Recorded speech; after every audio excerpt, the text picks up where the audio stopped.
Hello, and welcome everyone to another episode of Naven Gaming, where today we are continuing, as you can see, our adventure of Metroid Zero Mission. Now, last time we fought Kraid, and we made it to Planet Zebes. Well, I mean, not in that order, but we arrived at Planet Zebes, we fought Kraid, the space pirates are apparently up to something, Mother Brain's involved, and, yeah, and apparently Ridley's also gonna be a thing. He apparently is gonna play a role somehow. He's likely gonna. It looked like he was off fucking off somewhere, and then decided that he was gonna make a U-turn, and I guess he's heading over to Planet Zebes. I guess he caught wind that Samus was in the area, and he was just like, I think I'm gonna go and pay this bitch a visit. But anyways. But yeah. Metroid Fusion Link? I wonder what that means.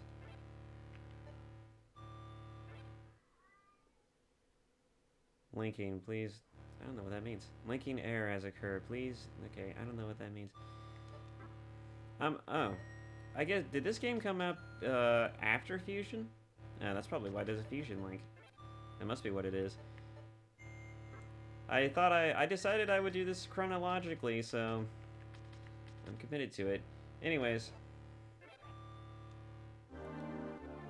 this is the earliest known one in the timeless. So I did do a little bit more research into this, and I learned that, yeah, Zero Mission is definitely. It's actually you could say a remake of the first game. It's actually a one-to-one recreation of the first game, down from the bosses, plot, and all. So, yeah, it's basically just a straight remake. Although it's technically considered, in I guess to Nintendo or some circles, that it's actually just like it's a story that happens prior to the first game, but I don't know. The details on that are a bit vague to me, but I'm just gonna assume that this is actually the remake of the first game. So yeah. So yeah, we fought Kraid, and that was fun. It was an interesting boss battle, to be sure. And now we're on our way to the next objective, which was over here somewhere. It's oh, it's Norfair. I have to drop down. Yeah, that's right. It was Norfair. That's right. So yeah, I need to drop down actually.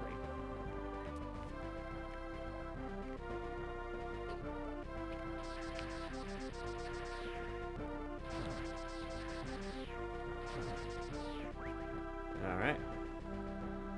So yeah, we had a bit of fun. I'm thoroughly enjoying my experience with this game. I love that all I have to do is just literally do some bit of exploration, and I'm already finding all of the shit that I need to progress, and also a lot of, just generally a lot of good shit. Nothing? Alright. I'm finding everything that I need to. Oh. Ah. Darn it. Okay. Anyways. So yeah, we need to head to Norfair to figure out what our next objective is and what our next upgrades are going to be. Kind of interested to see what new upgrades we're going to get.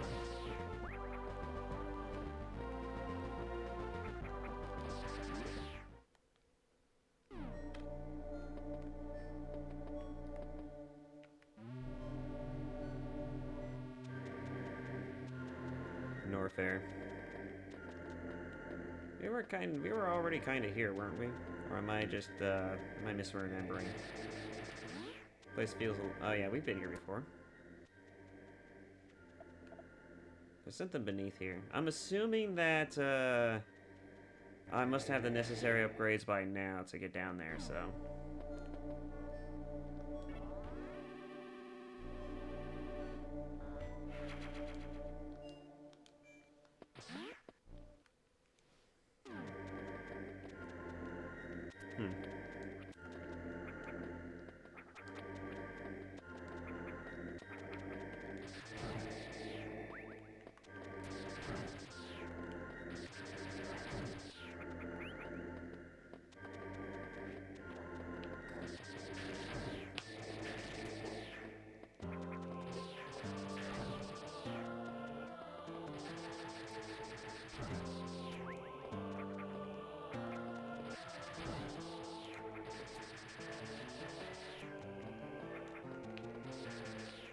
Just gotta figure out where I need to use my new upgrades. If I remember correctly, I believe one of my new upgrades were... I think the only new upgrade that I really got outside of the usual stuff is just the Shine Spark ability. Yeah, speed boost.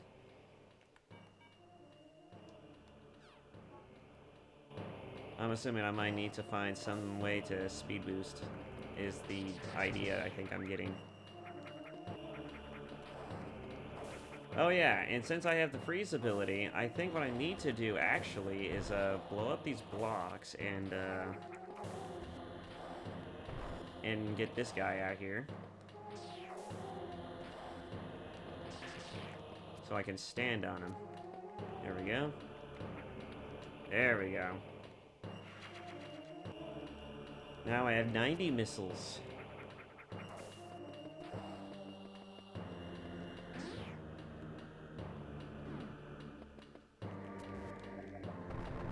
Yeah, I think that's what I need to do. Alright.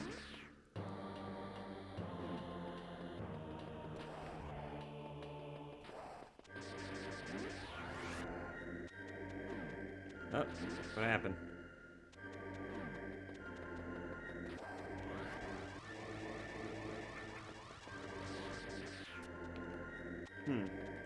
Yeah, so it behaves definitely like the Shine Spark ability. Because it basically is the Shine Spark ability.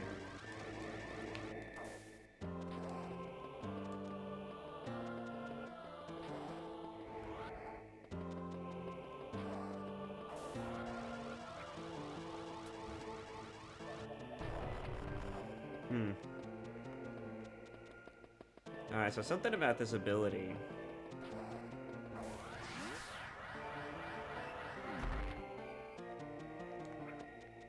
Okay. Alright, so I'm assuming that there's some either like either I'm coded in the Shine Spark ability in this version of the game, or it allows me to break the blocks that way, or it's I can actually launch it somehow, but I have no idea. I have no idea. I can launch myself somehow, and I'm not sure how I would go about doing that.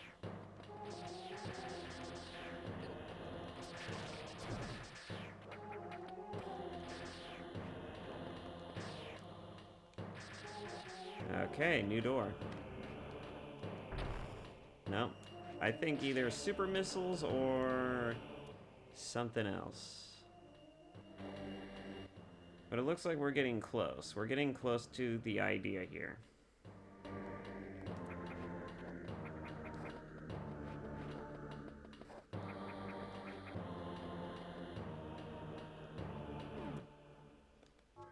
Let's see.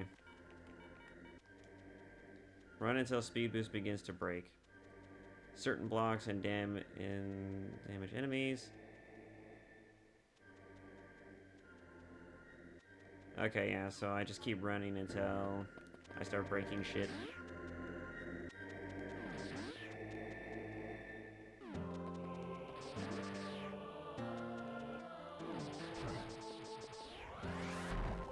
Ouch.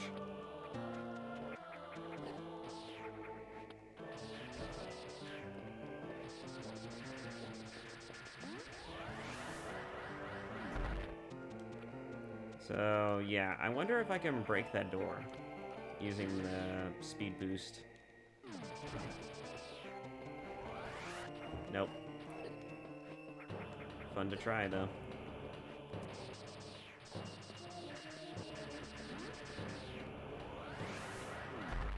Alright.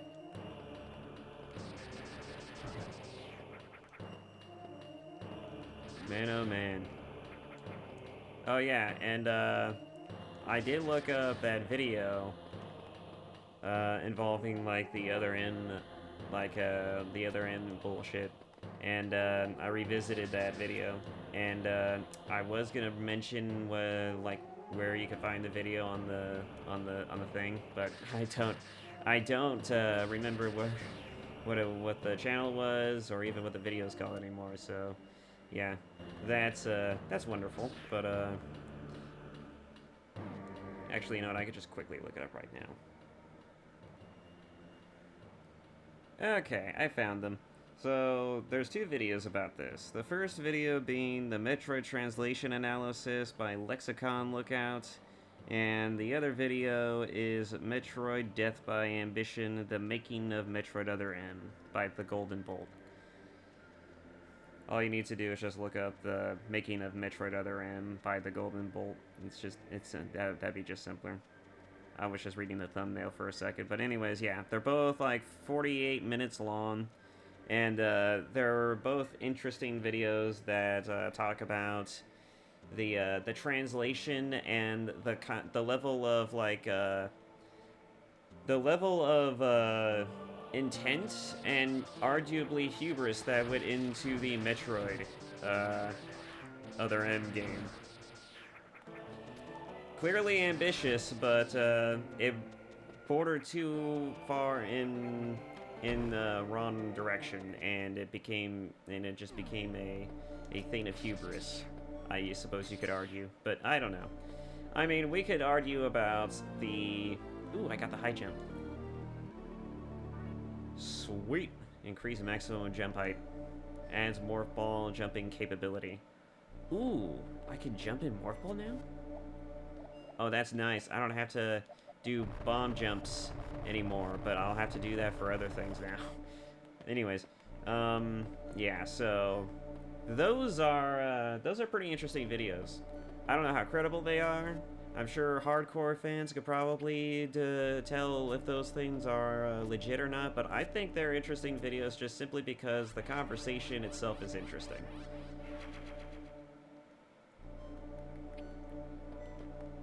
I mainly like the discourse. I like the analysis. I like the ideas behind too hot.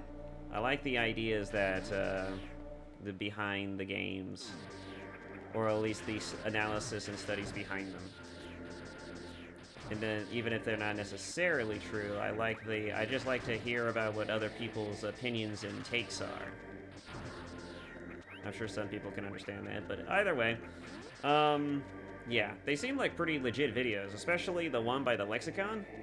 Literally goes into a literal in-depth story analysis of the fucking of the fucking dialogue and the translations of the game. It's quite interesting. Ow, ow, ow.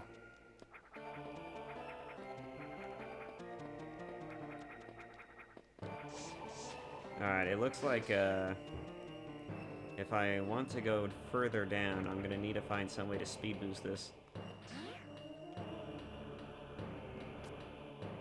Oh wait, that's right, I have a higher jump now, so I can just do that. Missile tank!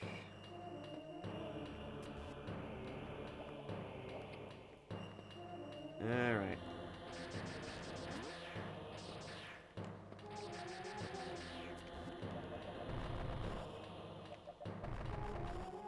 Shine spark. Everything needs a shine spark. Missiles? Missiles? I need missiles?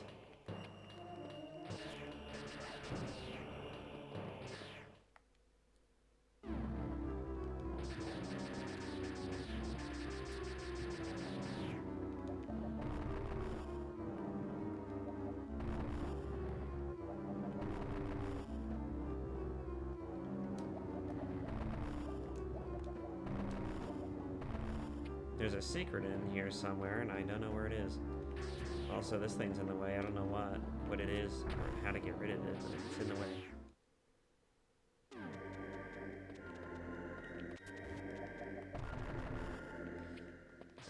I guess I could try shine sparking this from this little distance. Nope, that's not gonna work. Alright. Ow. Darn it. Curse you, fire thing, whatever the hell that thing is. Flaming monster thing. Huh? Is this where I needed to go?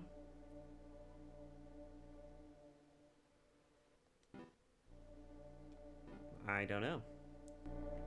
Well, I'm here now.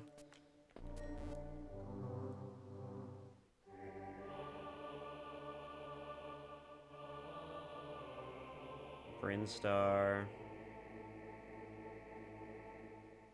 Back up to there. Man, game.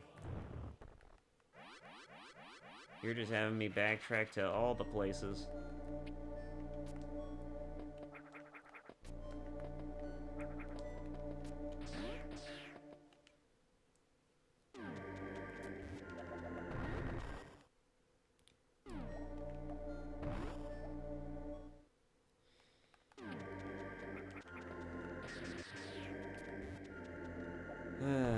But yeah, I especially think that the interesting details involving, like, because apparently the director's name was Sakamoto. I don't remember his first name, I just remember his last name, but apparently, you know, Sakamoto is the brainchild of that game. He was responsible for most of everything that went into that game. And while I think that there's definitely some debate as to, like, his perspective, intentions, and all that stuff when it came to making that game, because, you know, a lot of fans also had this idea that Sakamoto also just really hated the Prime series because it overshadowed a lot of the 2D works that he happened to be a producer for, and you can argue as being responsible for as well. So, you know, like, some people thought there was some pettiness there. Nope. And I don't know about that. I think it's hard to really gauge people's intentions when you don't really know them. Also, it's, you know, it's also kind of, it'd be also kind of strange if he was a little petty about that, because, I mean, like, he fucking greenlit the shit himself. I mean, I don't think it would be impossible. I mean, he practically gave Retro Studios his blessing to make them, to make those games. I mean, he was certainly on board with it from what I understand, but it wouldn't be the first time that there was some secret grievance, you know, between developers and, you know, people who've made things. Like, I know for a fact that there are plenty of artists and writers who make things, and when someone else comes in to try and take what they've already established and try to put their own spin on it, they're very picky about that sort of thing. I know I mean, and as they should. I know for a fucking fact that I would. I mean, have you seen what Hollywood's been making lately? Have you seen what they done with the Witcher franchise? Ugh. Ugh. Makes me gag every time I think about it. Anyways, yeah, it's yeah, I'd be pretty picky too. I'd also be a little peeved too. Though I think, in regards to The Witcher, Sapkowski does not need to give CD Projekt that much shit. And as far as, like, contracts go, I mean, that was his own fucking fault. He should have gone for, like, a sort of, like, a contract where he had, like, a sort of, like, you know, he would get a continuous, like, gross income for that shit instead of, like, a one-time payment cash out of, like, a bunch of money. I mean, that was his mistake, honestly. And I can't blame the guy, because, I mean, if I didn't know what video games were and what they were like, and someone came to me from a game studio and were like, we're gonna want to turn your thing into a video game, and you have no idea what the hell that shit is, and your only experience or probably idea of what games are is like fucking Mario and some other shit, then yeah, or World of Warcraft, you're probably gonna think, yeah, maybe it won't be probably won't be that big, or, you know, since it's or maybe not even that, maybe not even World of Warcraft. But if your only notion is like, oh, it's just kiddie shit, you know, or some other stuff like that, you know, you probably would think, yeah, that's probably not going to turn into anything substantial later down the line. That probably won't actually bring about that much revenue. But yeah, boy, was he fucking wrong about that. And, you know, the gaming industry is practically bigger than Hollywood itself, so there's no fucking surprise there either. But yeah, either way, shit happens. You know, shit happens, and that's why you gotta really be careful and be mindful about where you send your products and where your products go, and also have more fucking respect for yourself and actually, you know, be careful and cautious as to who you hand your shit over to. I mean, we've seen plenty of examples of this, all right? As a prospecting writer myself, as someone who wanted to write shit and wanted to make shit for myself, I can tell you that I have a blacklist of companies that I would never let anywhere near anything that I make, not even if they begged me for it. Not even if they handed me billions of dollars, or like cash up front. No. That, you go fuck yourselves. I will not do it. I have too much, you gotta have respect for you, not only yourself, but also for your work. Because those fucking hyenas will not take that shit and adapt anything properly, and they'll never do a better job at it than you will. Certainly not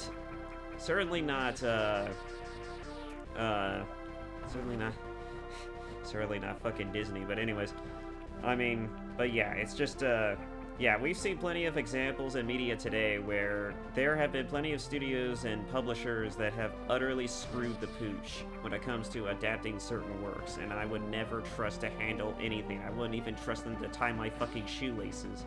So, yeah. I mean, and also the number one on that list should be Disney, because we've seen the way they've handled Star Wars and just about everything else they get their hands on. I mean, does anyone even remember the Muppets? Anyone? No. No one remembers the Muppets. No one. No one. Nobody. Nobody remembers the Muppets. Not even, I don't think even my folks remember what the Muppets were.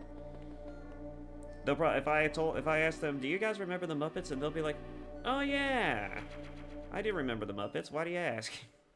They'll probably be like, oh, that's an interesting recall. That's an interesting little nostalgia trip down memory lane. Why did you bring that up? You know, they're not gonna be like really all that thrilled or enthusiastic or nothing about the Muppets. I mean, it's also just like, it's sock puppets. I've never watched the Muppets, at least not actively, when I was younger, and I certainly don't know what the hell the Muppets are about, so I'm not a good judge of what that thing was like, but I can definitely tell you that I probably never will, because Disney absolutely refuses to bring them back. And also, you know, as I chose the Muppets primarily because they were just a random thing that likely no one other than myself and some old fogies or someone who's been old enough to remember what the Muppets were to sit there and be like, oh yeah, he's right, when was the last time I've seen the Muppets? Who even does the Muppets? And it's just like, yeah, it's the Disney owns the right to the Muppets. They've owned the rights to the Muppets for a while, and they've never done anything with that. And you think that the Disney company, for as child-friendly as they like to make themselves, and as much as they like to make their products child-friendly, you think, or at least family-friendly, you think they would do something with that, and they never did. They never did. Nothing. Zip, nada. No one remembers the Muppets. But yeah, that being said, I don't think I need to explain or even remind everyone what a fucking disaster the Star Wars franchise is. I mean, Jesus Christ, it doesn't matter what your opinions are on the sequel trilogy or the old trilogy of films. It's like, trilogies of films, I should say. Because, I mean, it's all just garbage now, isn't it? It's all just garbage. And it's all thanks to Disney. Because Disney absolutely screwed the pooch on everything. They made a sequel trilogy of films that literally, they tried to appease new audiences, tried to get newer audiences on board, pissed off the older audience, and then when they realized, oh shit, we're really taking and not just in merchandising, but also in just about every other category. We need to bring back in the old fans too. So the old fans now. What do we do? Oh, let's double back on some of the decisions that we made in the middle film, thanks to a certain watermelon-shaped director, and just you know, try to backpedal on some of those decisions. Okay, and we'll do that. And what should we do? What should we do? How do we do that? Oh, I know. Let's make a movie that tries to obfuscate all of the issues of the film that pissed off a lot of the old fans, but do it in a way to where it still keeps the new ones. Okay, so we'll try to make a film that appeases everyone. How the fuck do we do that? I don't know, but that man JJ, he does some pretty awesome shit with his CG.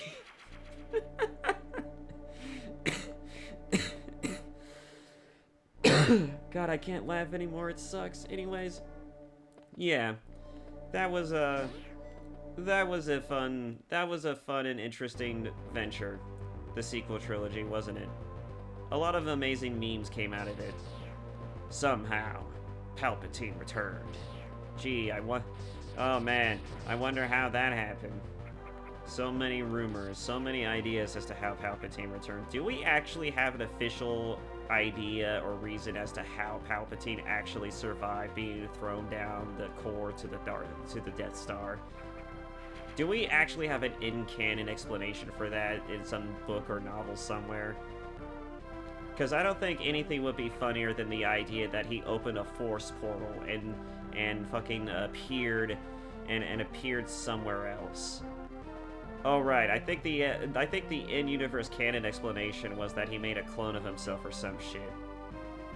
And he sent his spirit into the clone. I don't know. I don't remember. I think the part that really disturbs me was the fact that they somehow thought it was a brilliant idea to make Rey somehow related to Palpatine. I thought that was a pretty terrible idea because I don't want to imagine that grody ass motherfucker sticking his cucumber into anything to produce that. But then they apparently had made an explanation of like, oh well, it's not actually Palpatine, it's actually a clone. Some sort of like a person who shares the same DNA as Palpatine did it. It's like a sort of like a offshoot clone or some shit, and it's like, the fuck? I don't even remember if that's actually the canon reason. That's how little I care, by the way. Is that I don't. I literally couldn't care less. The Star Wars died for me after George Lucas sold Star Wars' soul to literally the devil. Has anyone ever seen the George Lucas quote where he literally says that it's like it's like selling my child to the white slavers? That's literally a quote that George made when he was asked about the deal that he made with Disney and how well that turned out. At least that's what I've heard. I haven't been able to find the quote for obvious reasons, because, you know, these Google, Disney, they probably are in bed with one another making out on a daily basis. But anyways, it's like, if that is actually a true thing that happened, I will laugh my fucking ass off. But either way, it's like, Jesus. But at the same time, it's true. It's really true. No one, not a single fucker in the Disney Corporation gave a sliver of a fuck about actually wanting to do that franchise justice. They're still not even sure how they're supposed to do it well. They're still not even sure how to do it well. Okay. Anyways, alright, let me think for a second. Let me use my brain to figure out where I need to go next, because autopiloting isn't helping me right now. God, that shit is so fucking funny.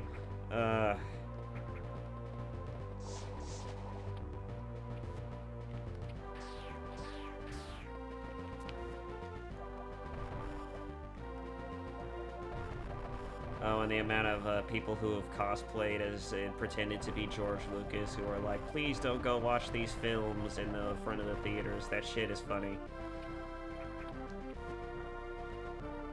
I think you know, that's actually one thing we can say about the Disney Star Wars is that the discourse surrounding the Disney Star Wars films and, well, product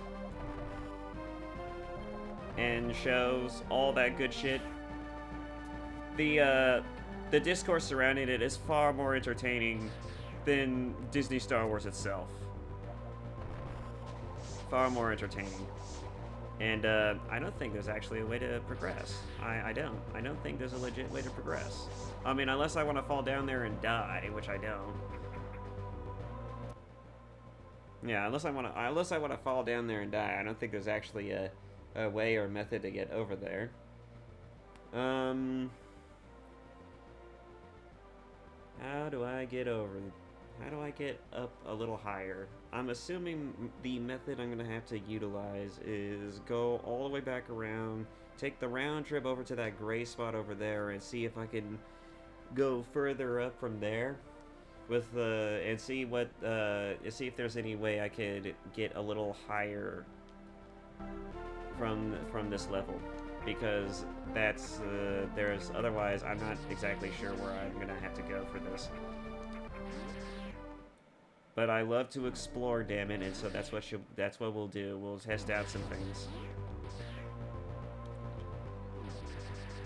Let's see. Oh yeah, I forgot that's blocking the way, isn't it? Huh.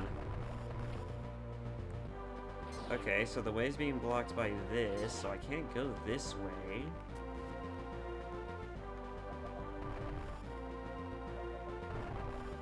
That doesn't do anything. I can't move it. Unless...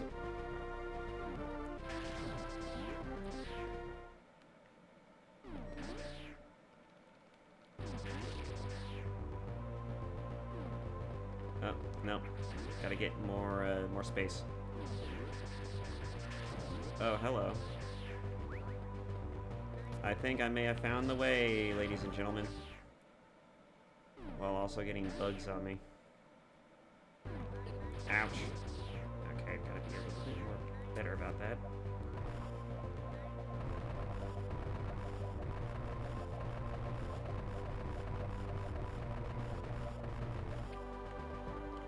Oh.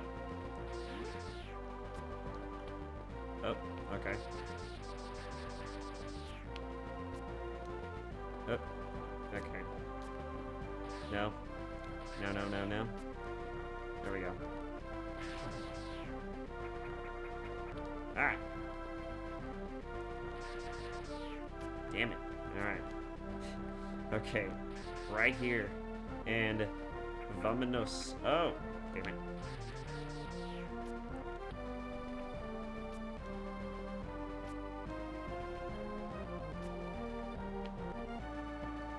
How do I get over to you? I almost got it. It's possible that I might need to use a different method to get over there. Whoa.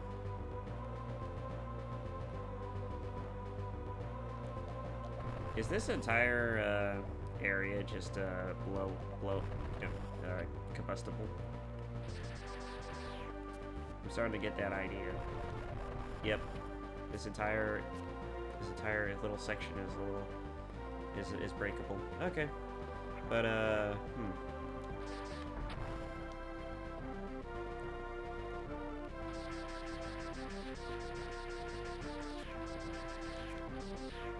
Okay, so yeah, there is no way I'm gonna be able to get over there without having to do some sort of like here we go.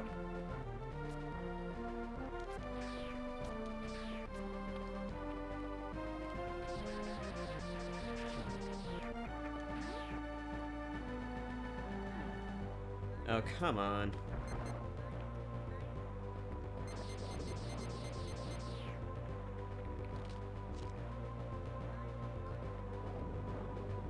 Huh.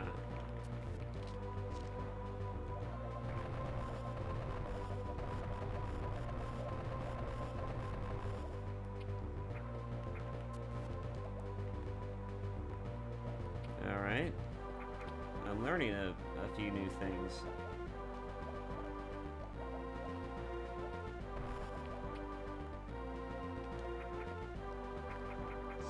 Oh. Ah! Ah! No! I'm gonna die if I'm not careful here.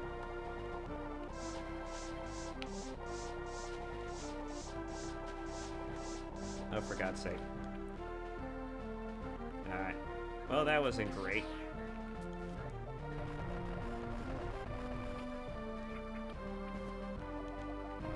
Oh, wait. I need to wait for these things to... Oh, did I just fuck myself over? I think I just fucked myself over. Damn it. I killed the bugs. I got a little too trigger happy. I killed the bugs. I'm gonna have to... I believe they do come back if I just go off screen. So time to go back to suffering. Oh, come on. Oh, come on. Nope. So that didn't work. I'm kind of stuck here now. A little bit.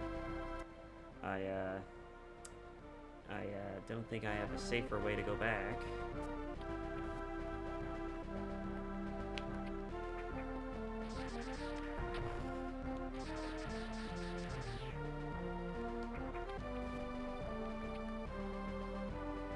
I do believe I do not have a safer way to go back. This is gonna suck.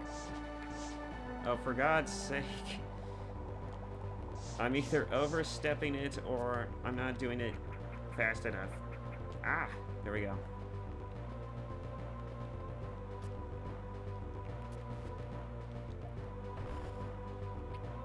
Oh.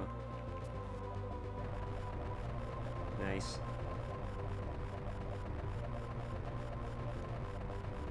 And of course there's nothing there. Alright, well I made it all the way over here.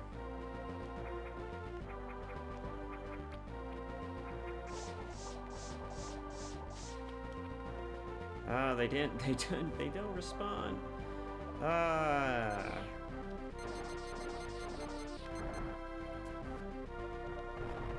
I am officially stuck here.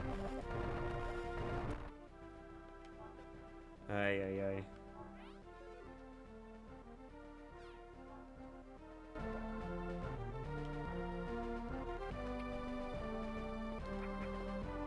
Okay. So, let's see. So, the last save point was over there. I may have to do death by necessity.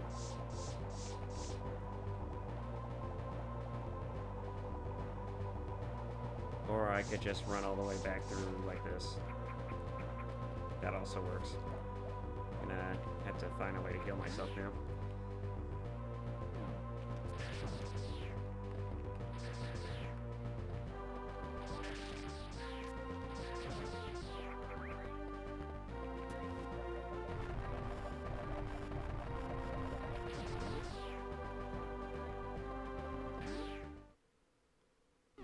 Too bad the save rooms don't heal you.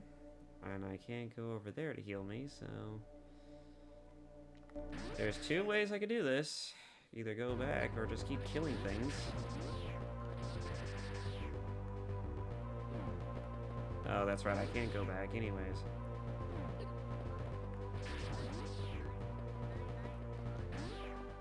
Well, shit, I mean...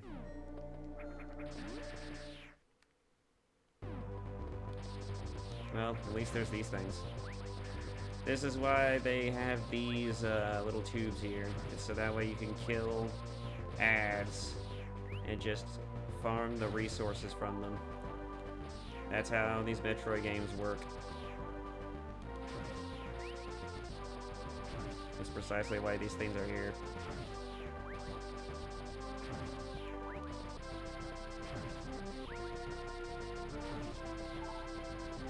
having to do this, though, is kind of a bitch.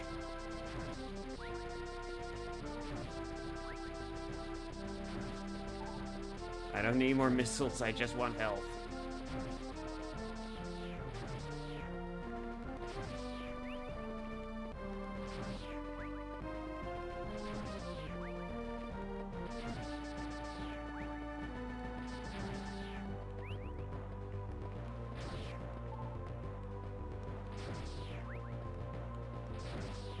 Do-do-do. Thank you. Almost done. And then I'll be able to go back.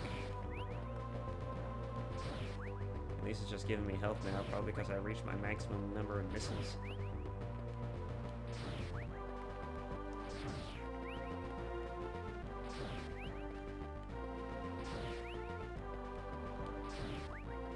Thank you for your contributions to the Samus Aran Foundation.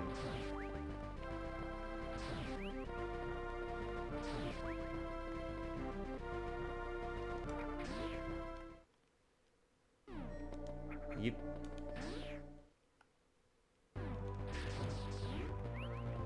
Oh, now you get resources.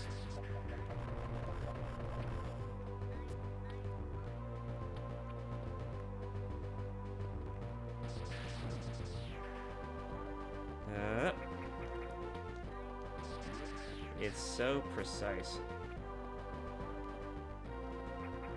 There we go.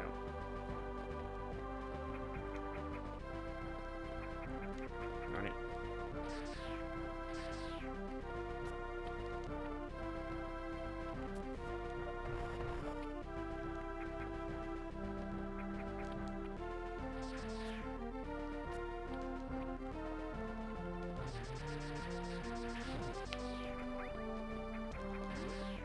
Alright, back to it.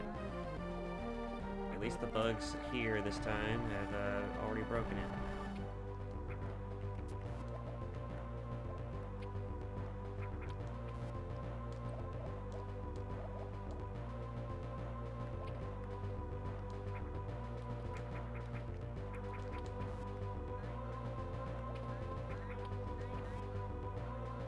Alright, we're back to here.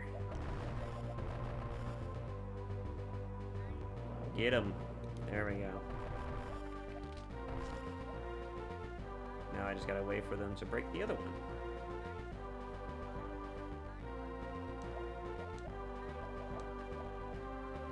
Go on, break the other one. Or is there another one? I don't even know. I can't even tell. Okay, no, there isn't. I just assumed that there was another one. Alright, what's my upgrade this time? Ooh, the Varia suit. Hell yeah. Finally. Jesus. Decreases damage from enemies, prevents damage from acid and heat. Jesus. We finally got the Varia suit. Oh. It's a slight... It's really just a change in sprite color. I was expecting a little bit more, but I guess can only do so much with sprites.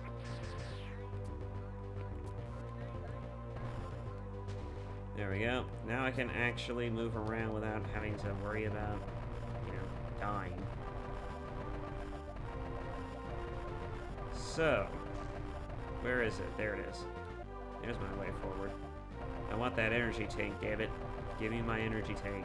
I'm taking that energy tank. Give me that energy tank. I want the energy tank. Yep. Alright, all I'm missing is one more energy tank. This game is surprisingly has very few energy tanks. Unless there's like another way that it adds energy tanks that I'm just not aware of.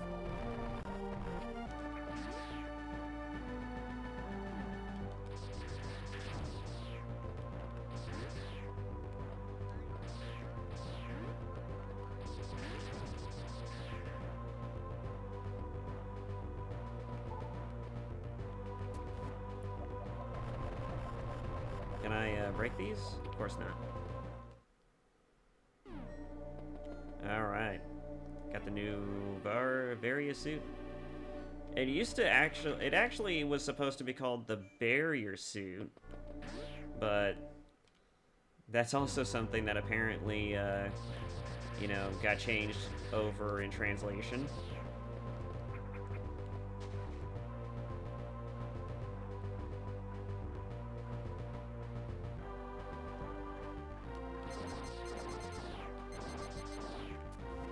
Fascinating.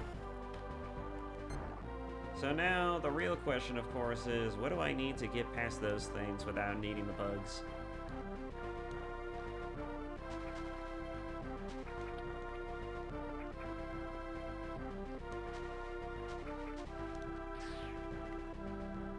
Oh, it just takes me back down here. Damn it.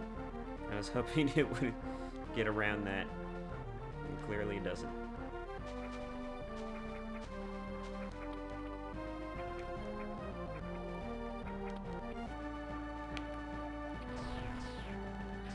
Oh, wait a minute. Since they don't hurt me anymore.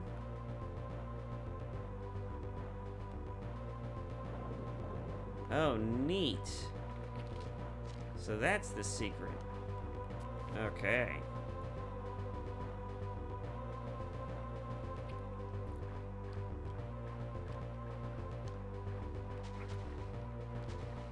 I love it. This game knows how to make you use your brain.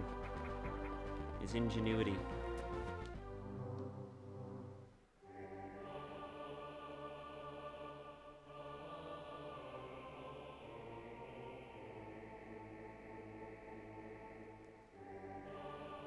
Now we go all the way back down there. Likely for some new upgrade. I forget that it doesn't just auto-end or something. Like a cutscene or some shit.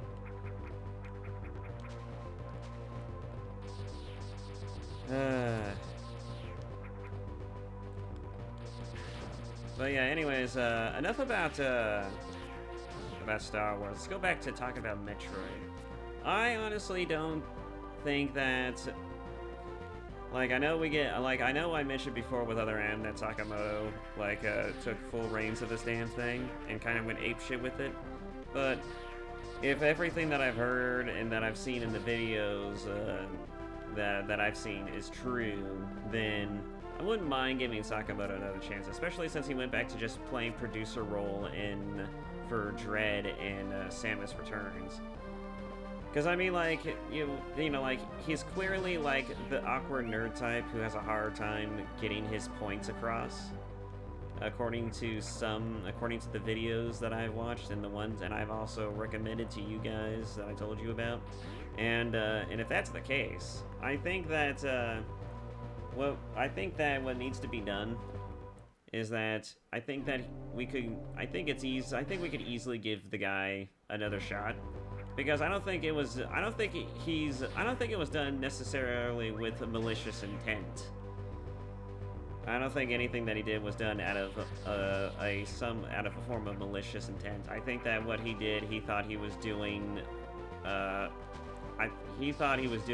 like something truly brilliant.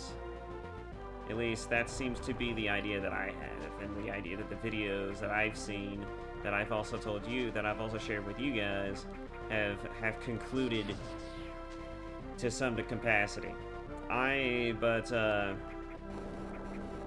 Oh god, this thing again. So I'm kind of open with the idea of, you know, letting him have like another try, another go at it. But I will admit that I am not too eager about the idea of the going back to, like, if he tries to have he needs to kind of rein it in a bit. Is the idea that I want to go with, is that I think if he were to go back to charge beam, sweet. So he had an upgrade the whole time. Hold B to charge, release to fire, charge attack, jump with full charge. Charge attack. Oh!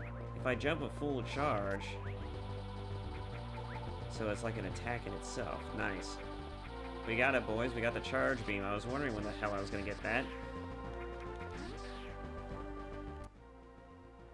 Alright, so, yeah. I'm actually down for giving Sakamoto another shot if he ever decides to take the reins as director again. I just think that the second time around, he should probably reel in his ideas a little bit, or at the very least, he should at least attempt to try to, better explain himself. Because I feel like that a lot of the things that led to the travesty that was Other M had a lot to do with the fact that he tried to do a lot of things that he has no business knowing how to do, like translations.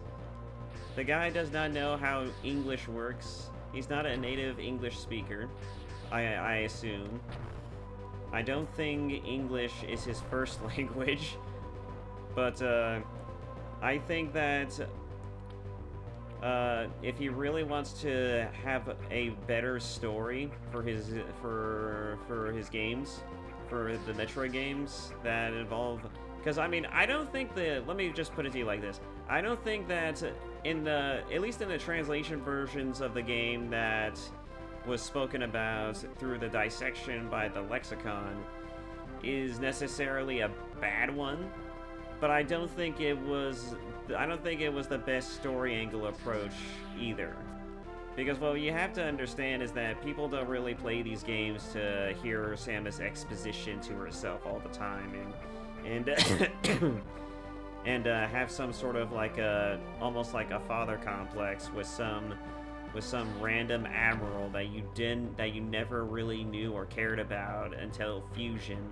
So it's like that's not exactly what you came here to experience, and it's certainly not what you wanted to play when you picked up a Metroid game. And he also did a lot of other things with M that did not really sit well with with what people usually want to play a Metroid game for. Ouch. He tried to make it into more of like a very easy to play cinematic sort of almost like movie-like experience. He essentially wanted to turn Metroid into an almost like Kojima style video game movie, which is I mean, it works, but even Kojima recognizes that you need to have a good video game to go with your great movie film-like cinematics. Even Kojima recognizes that. So, yeah. But, either way, I think that a Metroid game by Sakamoto that's story-driven could work, but I think that the way Sakamoto needs to approach it next time around is that he needs to focus more so on the perception and the established lore of Samus and what Samus is about and what people expect from a Metroid game. Because these games are isolationist kind of games. These games are basically like you, a lone bounty hunter, or in this case, space warrior, as according to the Japanese translations of the game, the Japanese versions of these games, going into a situation, fending off and stopping some sort of like alien terrorist conspiracy bullshit, thwarting evil plots, all that other good shit, without uttering a single fucking word, and just kicking ass all the way through, the best way to describe it is that Samus is basically the Master Chief of Nintendo. This is Nintendo's Halo franchise. It's just the least utilized Halo franchise I have ever seen. But yeah. And I don't think that's necessarily a terrible comparison. The only thing that's really wrong with that comparison is that they're both entirely two different type of video games, and that one series is about first-person shooter action mixed with a lot of awesome story plot MacGuffins that involve Master Chief doing badass things, whereas this franchise is more so about space exploration, discovering and fighting new aliens, new threats, exploring new vistas, areas, planets, all that good shit. And doing all of that while taking on a series of big bosses and, just generally having a lot of fun doing a lot of almost Mega Man-like things, just in a giant world state. And I think that other than that, though, the character of Samus and Master Chief are practically the same, just gender swapped. The only difference is that Samus doesn't talk very much, if at all. She's basically the most silent of silent protagonists. Like, you can't really begin to understand what the hell Samus is thinking at all times unless you actually go through the approach that Sakamoto tried to do with Other M. And while that's probably an interesting idea and approach to wanting to tell a story in Metroid from Samus's perspective, it's not, I wouldn't say it's the most optimal approach in the way that he did it. Definitely. But I think that next time around, definitely just focus on silent being from here on out, just focus more on having Samus being a silent protagonist and just let her actions speak louder than her words. Give her epic moments, and the times that she does speak, let it be iconic lines that send chills down the spines of many a gamer. Because, a lot of people were so oohed and awed, they were practically almost shocked and inspired when suddenly, in Dread, she suddenly spoke for the first time, and it was like, oh, she's not even speaking English, she's just speaking Chozo. That's fucking lit. That's epic.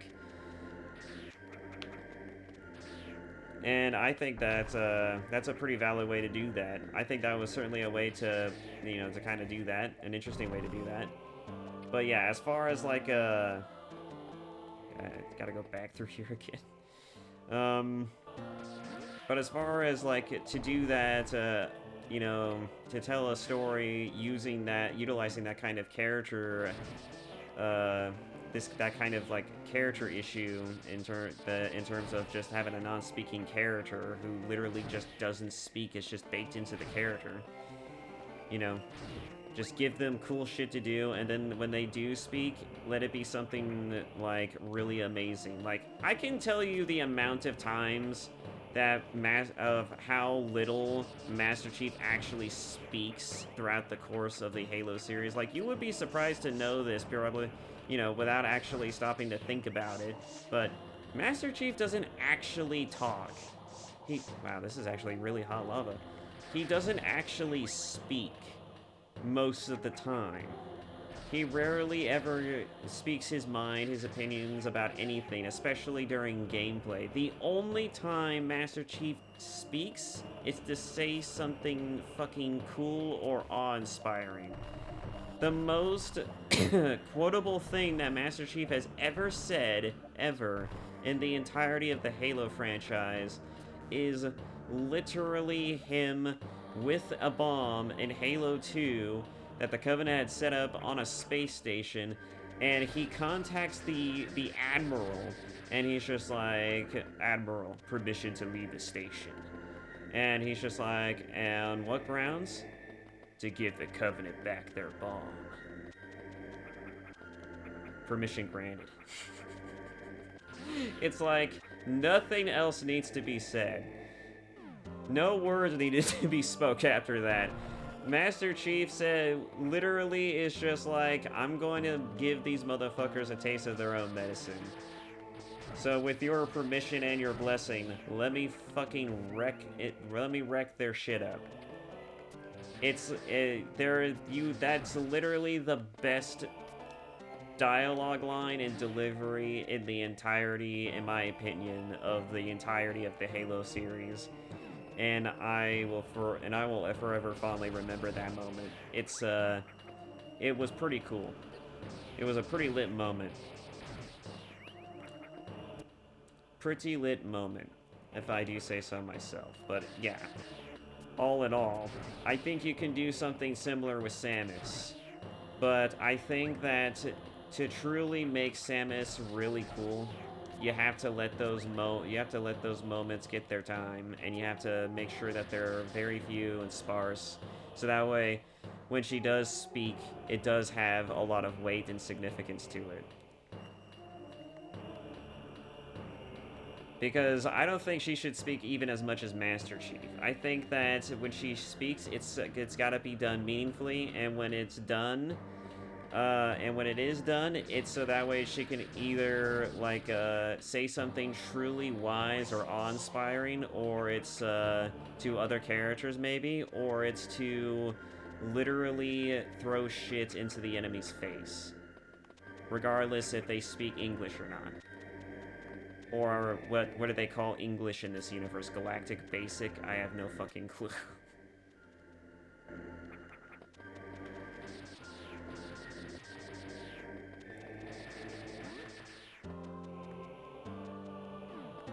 You know, while we're also, because, you know, might as well continue on with the conversation about Metroid, just moving on from Samus for a bit. Did you know that the Space Pirates are, not actually, you know, called the Space Pirates? Like, not the like, everyone thinks that the species themselves are called Space Pirates, or at least that's the idea that some people have.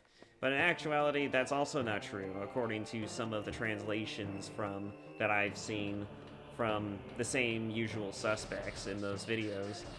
Or at least that's the idea that I get when I was listening to the videos. Apparently the Space Pirates is literally just a faction. It's not necessarily a species, but a literal faction in the Japanese context.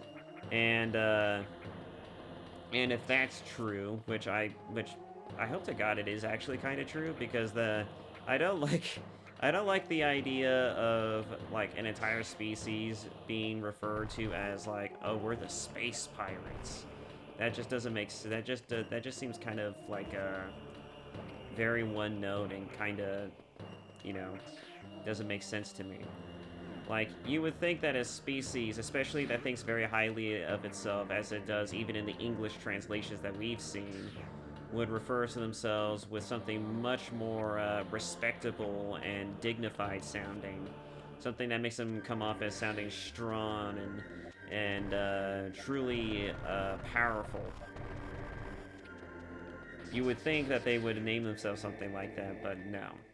But it's also possible that that's just the name that was given to them. That could be the arguable lore reason for it, is that that's the name that they were given because, you know, that's what the Federation decided to call them, and so that's what stuck. That's the name that stuck. I don't know. I'm just making excuses for a narrative inconsistency and flaw, I guess, to some extent. But anyways, yeah. I guess there's just no way to get through over here. Maybe.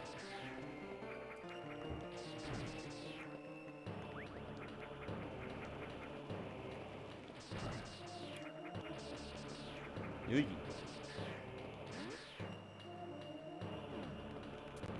I mean, I would say it's right here, but I can't actually do anything here. Clearly. Like, I've smacked these blocks, and I can with these bombs, and I can't do anything. So. Unless it's like, you know, missiles, but no.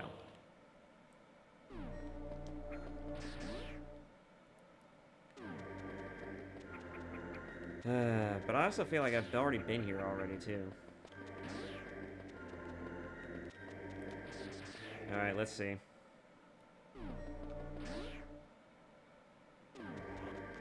Oh. Damn it. Well.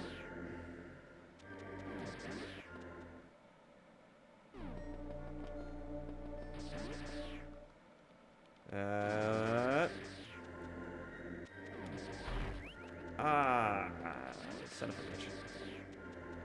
I was gonna try and speed dash my way through here. Because maybe the way forward just requires speed dashing through all this bullshit, just so that way I can, Oh. What the hell? It just suddenly stopped on me. The moment I hit the ledge, I guess I can't speed dash off a ledge. Just run right off of it. I have to jump it. I don't know. That seemed kind of shit to me.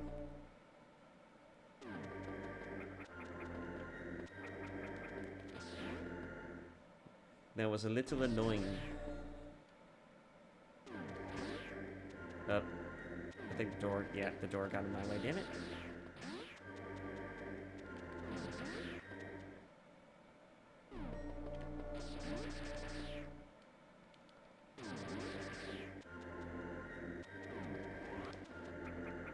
Oh, what stopped me this time? What stopped me this time? What, does touching the ceiling also do it too? Can I not touch anything when I'm in speed boost form? When I'm speed boosting? Ay, ay,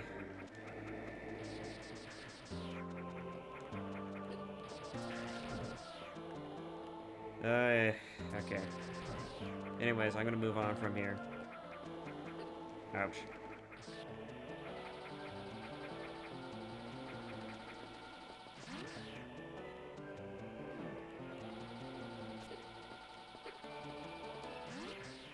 I guess I can't kill those things with that either.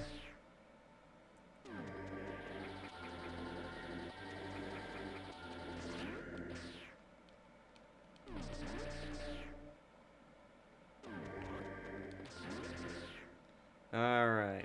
But yeah. Ow.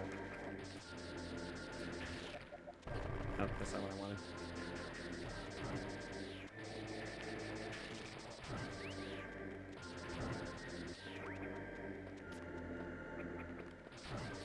And everything's gotta fuck me over.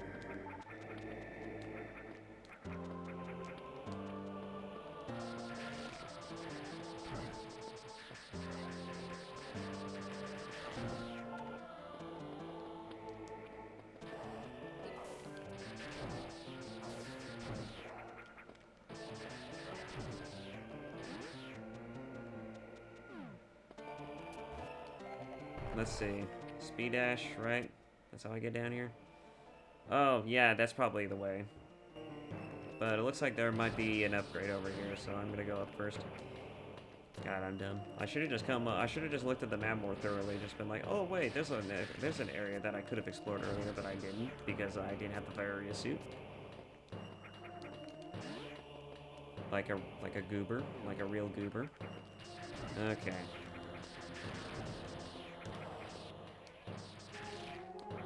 Doo-doo. Ah! Yeah. Really doesn't like lava. Missile tank. That's what I got for coming here, was a missile tank.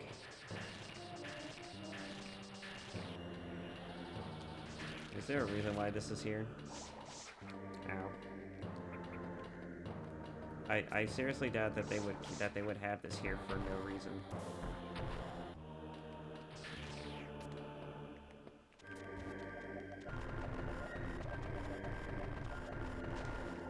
Ouch. Alright. I'm out of here. I'm out of here. Ouch.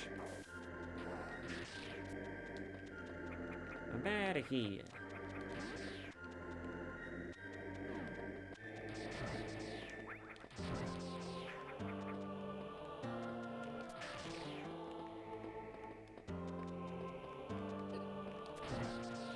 A new beam weapon would be nice too.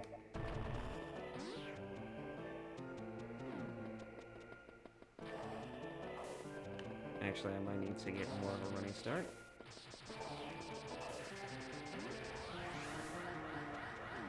Break. Alright.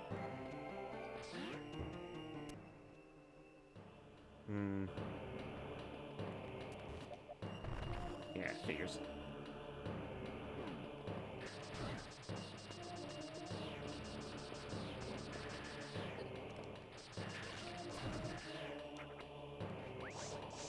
Ow.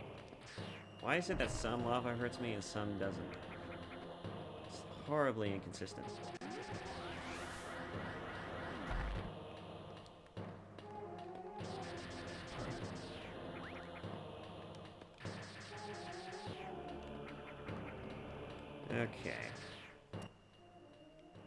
This is the way. This is the way. Yeah, it's probably the only decent thing that came out of Disney Star Wars, The Mandalorian. Literally the only decent thing.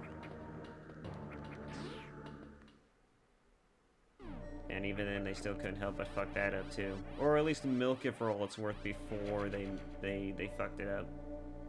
And I don't even want to know what the fuck the Book of Boba Fett was all about, because from the sounds of it, it was not really a story about Boba Fett. At least it wasn't the real Boba Fett. And even the actor himself was like, what the hell even is this? This isn't actually Boba Fett. This is like this is like Mando. This is like Boba Fett's second cousin. It's like Boba Fett adjacent, I guess. Okay, how do I get through here?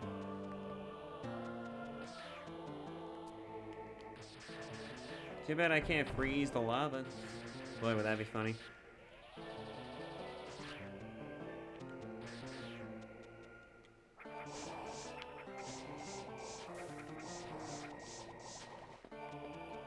Yeah. Nope. Yeah. Nope.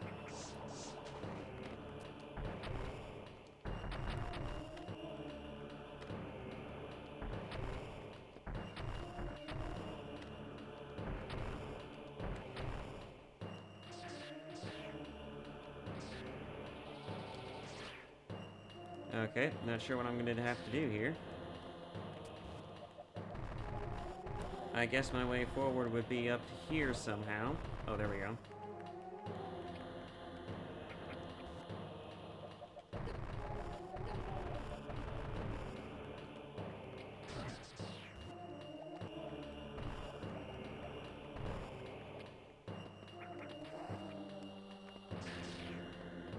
Thank you.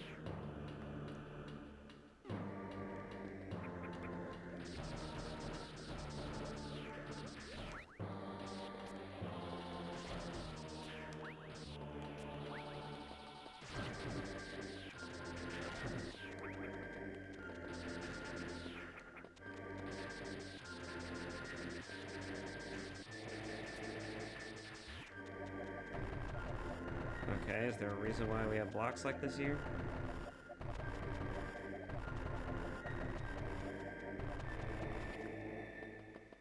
I'm gonna have to speed boost through this, huh? Yep.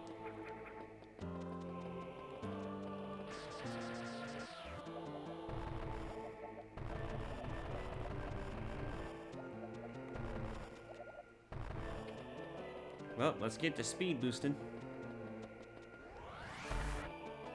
Nice.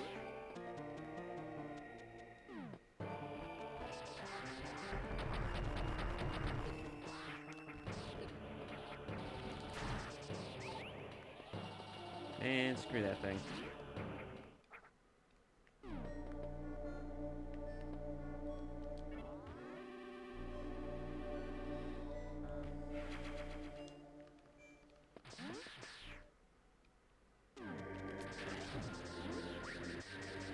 Ay, ay, ay. Oh. Oh, I'm getting somewhere, that's for sure. Oh.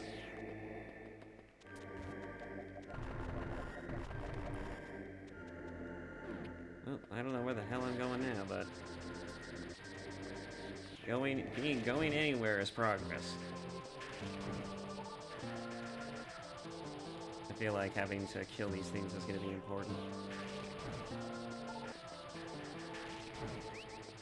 Well, I mean, I feel like having full health in general and full supplies is going to be important.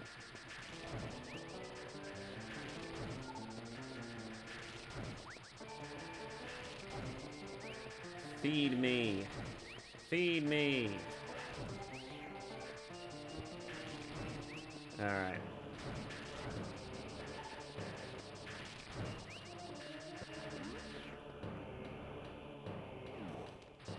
What the hell is that?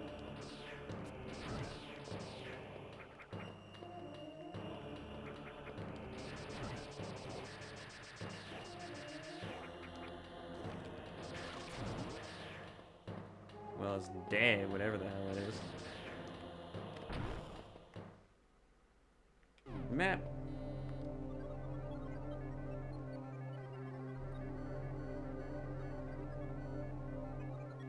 Ah. You see that? Do you see that? I think we all know where this is going. Norfair map data acquired. Oh boy! Can't wait for that.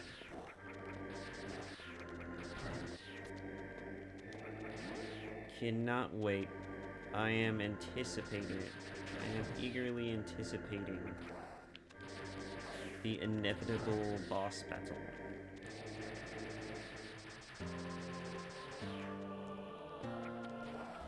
You know, actually, now that I think about it, you want to know something interesting? You want to know something that's really interesting, that's really got my thinking juices going? Okay, let's debate for a second. Does anyone know for certain? Anyone know for certain at all about the relationship between Ridley and Samus, and if Ridley even knows what Samus is? Like, really? Like, let's just ponder this for a second. The space pirates know of Samus, and they know that she's a bounty hunter. They consider her to be the hunter according to the lore of Prime, and they respect her and fear her well enough to call her the hunter. So, if that's the case, and if that is true, do you think they know of Samus's origins? Like, do you think they actually know who Samus is? Because think about it for a second. Because Ridley, in the lore of the Metroid series, killed Samus's parents and butchered her home planet. All right, you got that context in mind, but the weird thing about it all is the fact that where the hell am I going? Maybe I'm supposed to go that way. Okay. All right. But the weird part about it is that the space pirates don't refer to Samus in any other way other than the hunter or other than, like, you know, as a threat and danger to themselves. That being said, do you think that after all of this time and all of the installments of the Metroid series, and the furthest one in the timeline by far is Dread, do you think that even up until, like, Ridley either has finally died, or his final death, or is still alive and kicking, is still plotting his next nefarious scheme, do you think he actually knows that Samus was that one child that was just like, hey, you want to be friends, and took pity on the child before trying to kill it? Do you think he actually knows that that's the same fucking human being? That's the same person who's been screwing up his plans and has been freaking destroying his space pirate army, and has been kicking his ass to hell and back? Do you think he knows? Do you think he actually knows that it's the same fucking kid that he had pity for before trying to kill it? I don't think so. I don't fucking think so. And if he does, that's pretty interesting. But I think it'd be even fun. I think it'd be funny. I think it'd be even more compelling if this entire time Ridley never knew that, wait, that little blonde troglodyte from back then has actually been the same fucking human being that's been murdering the scores of my space pirates and has been foiling all of my plans for the longest time. It's the same fucking child? The same human being? Can you imagine what that would do can you imagine what that would do to Ridley's psyche? Can you imagine what kind of spiral that would send him? That would be interesting. And if he already knew, I would like to know what his reaction was when he learned of this information, because that's I mean, like, that's gotta be pretty fucking ironic that the fucking child you tried to murder is the same fucking child who's now murdering your dumb ass and all of your space pirates. It's pretty bloody fucking ironic. It's also a massive heaping helping of galactic space karma. It's like, Jesus.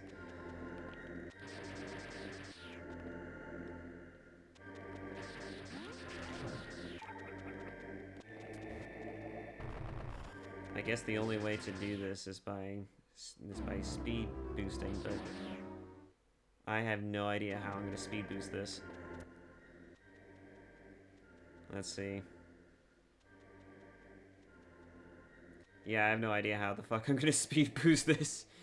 It's possible that there was a way over there, but I don't think I could actually get that way though. If memory serves, I don't think I actually could. I don't even remember now.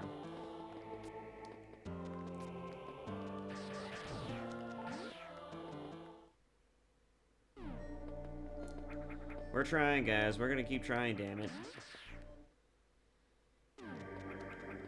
We're gonna keep trying to figure out how we're gonna do this stuff. How we're gonna do this shit. Holy crap. You go pretty high. Alright, oh, there's also a little space over there, too. I wonder what that is.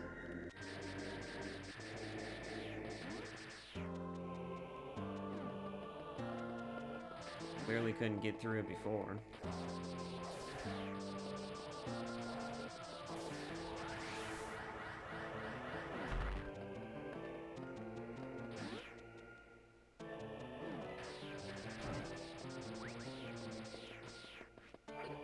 Ouch.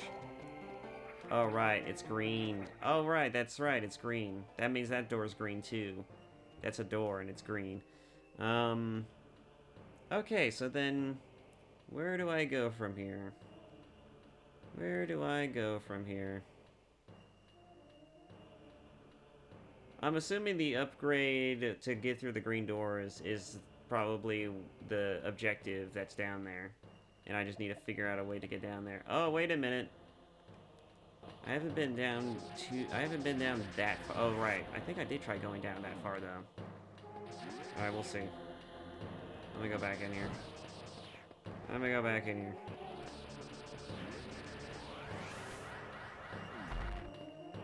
Darn it. I was trying to do the thing where I save it and see if I can use it again.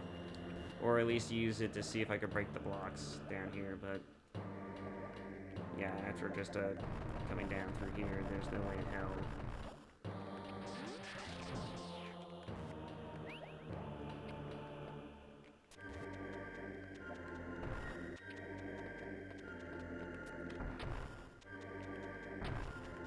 Okay, clearly either super missiles are the only way that's gonna work, or I need to figure out some other method to get my missiles over there.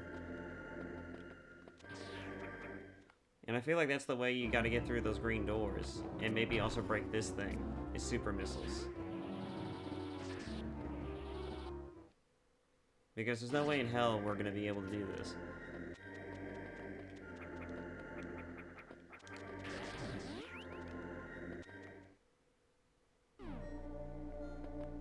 There's, like, literally no way. No way in hell.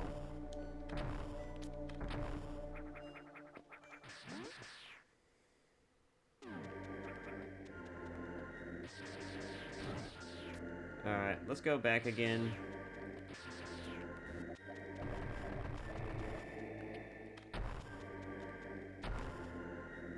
Wait a minute. What?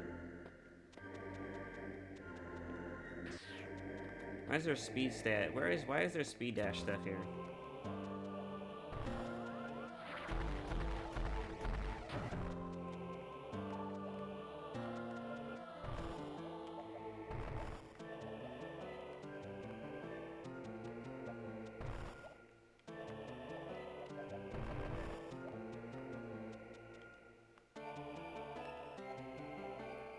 You know, I'm curious, but... Actually, you know what? I can just do this.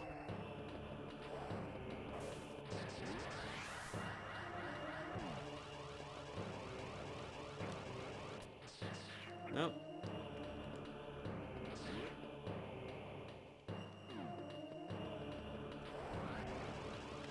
Okay, there's clearly a way I can deploy this.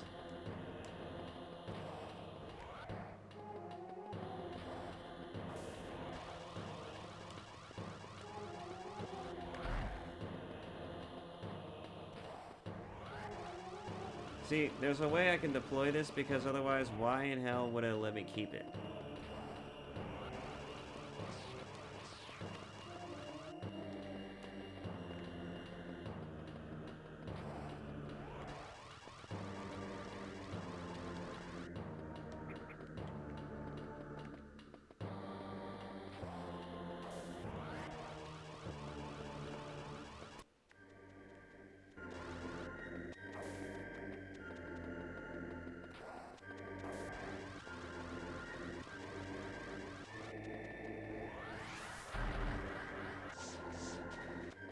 Yeah, why would it let me keep it if I couldn't use it?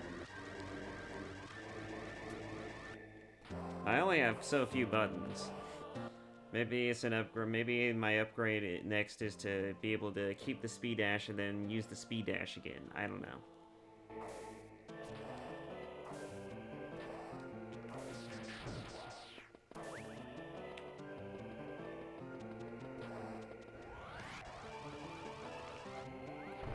Oh, there we go.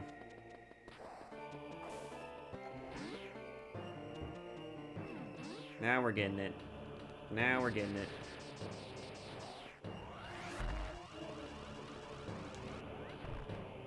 Okay, so I can use it that way, but can I use it to go down? And also, can I use it in ball form?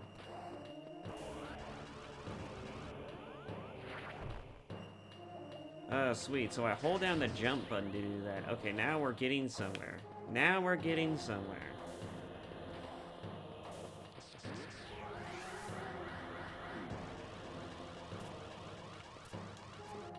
Oh, why the hell that... I think I need to hold down the button first, of course. Yeah, I mean, I would have to hold down the button first. And then choose a direction. God damn it.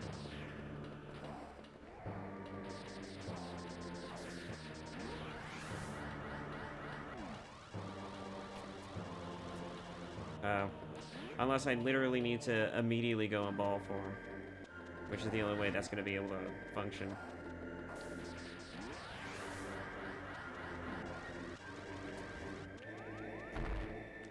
Ah, you can only go up. You suck. You suck. You can only go up.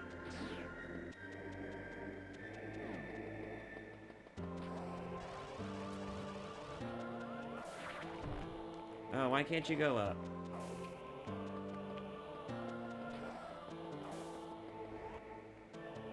Okay, that's not what I wanted.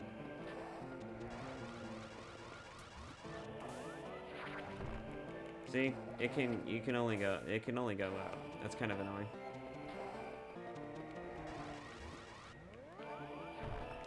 Yeah, it can only go up. Well, that's kind of annoying. That sucks. I was really hoping that I can change and alter its course and direction. I guess maybe if I try pressing different buttons or something, I don't know. Oh, did not mean to do that.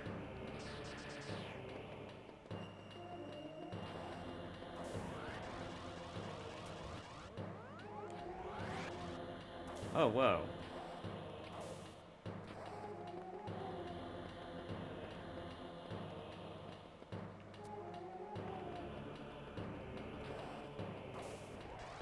Well, I did something new there. Okay, yeah, I did something new there. Okay, so I figured out something. I can alter the direction of the shine spark. I can't be holding down though. I have to be holding left or right. It can only go in left or right or up directions. But I wonder if I can do shine spark in midair, because I know I can jump with it into a roll. But I can't do it. Yeah, I can't do it. That sucks. That sucks. That sucks. That sucks. That sucks.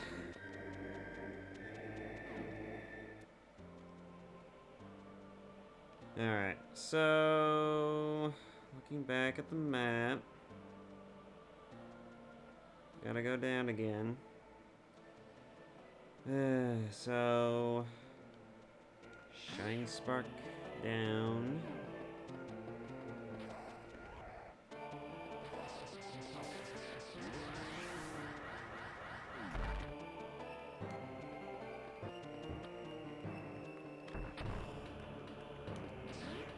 Just wanted to check that anyways.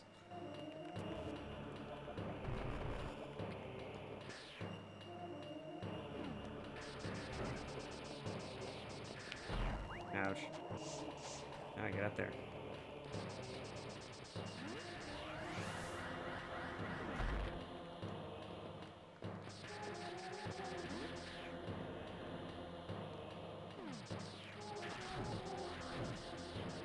Ay, ay, ay.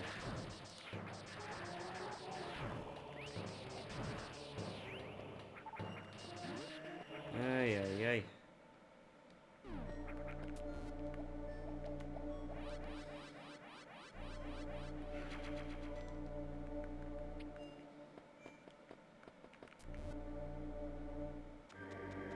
Oh, hello. It's this place again.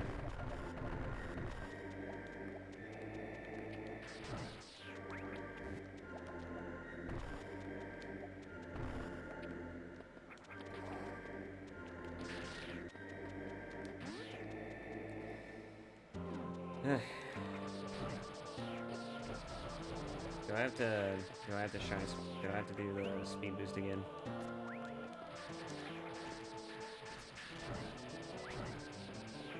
To get through this? I do.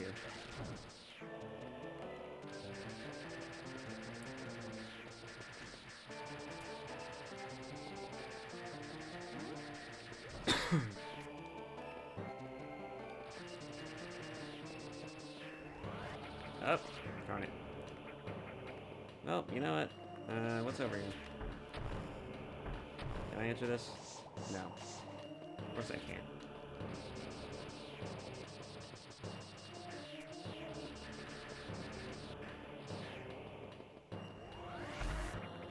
Ah, shit.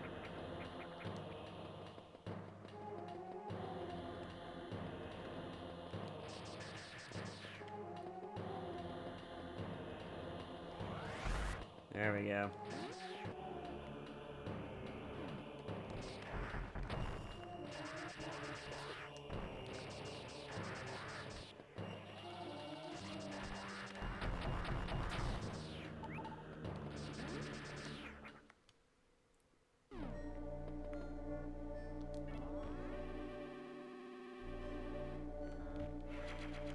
Yep. Alright. Ugh. Okay. So I can't open you. Now, I guess I could try looking through this room a little more thoroughly. Ouch.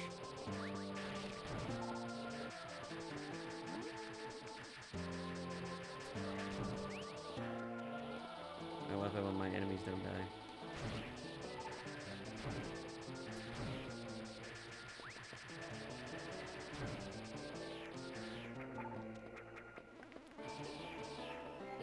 There is a crawl space there, but I don't think it leads to anything.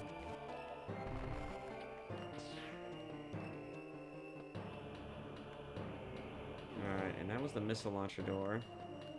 Okay, so this doesn't hurt. Damn it. Damn it, game. You tricked me. You tricked me again. You tricked me into thinking that lava didn't... Wait. Wait, I think I'm starting to notice the pattern now. Does the lava only hurt me when I'm already in hot areas? So it's like extra hot? Is that the idea? And also these things are faster now. They got jetpacks for God's sake. Jesus. Is that the idea? Because if that's the idea, that's I mean, it's a little inconsistent. That's a bit of... No. No. No. Fuck you.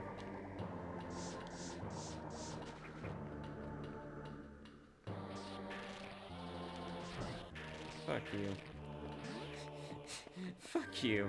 And just when I was starting to think, oh no, it must be that it's gotta be in hot areas. That's gotta be it. It's gotta be in already hot areas that lava burns even hotter. No, no, no, no. It's just that it's still fake illusional lava from before. Fake illusion lava. It's still illusionary lava.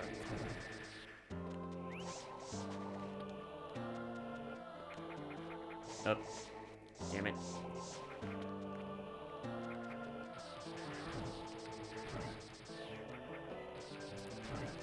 Get in my way.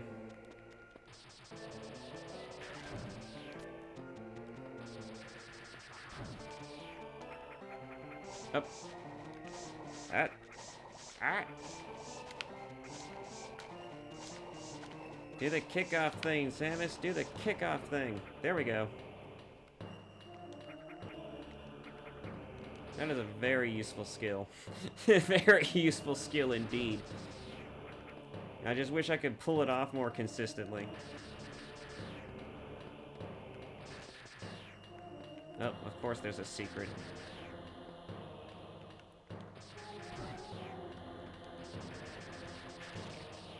Oh, Zebus Planet, tell me your secrets. I don't think I want to go here just yet. I kind of want to go back through here again. I want to grab that, of course, and,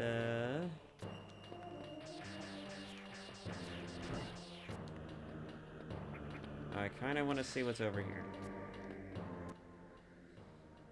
Oh, there's an upgrade just above and below this area. It's, like, literally in the middle. And also there's a save point over here, so I'm not going that way just yet.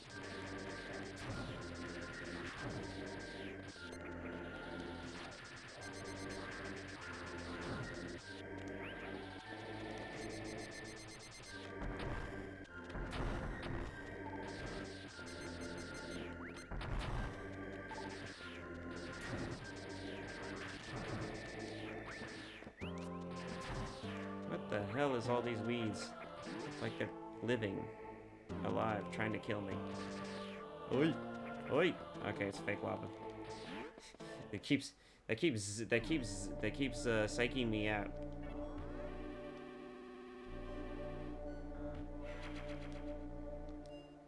Ay ay ay. Well, I'm making progress at the very least. Very least I'm making progress. So, I'm assuming this is the way I have to go.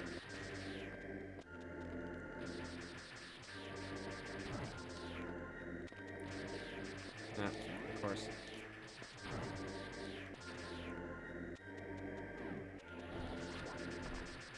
Oh, it's that guy again.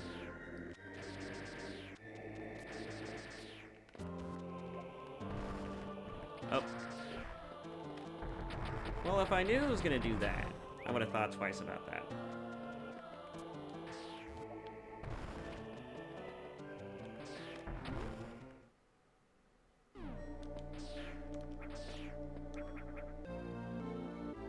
Wave beam. Oh, sweet.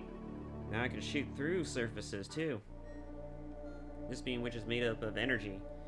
Waves can pass through solid objects. There we go, boys, and it still freezes things.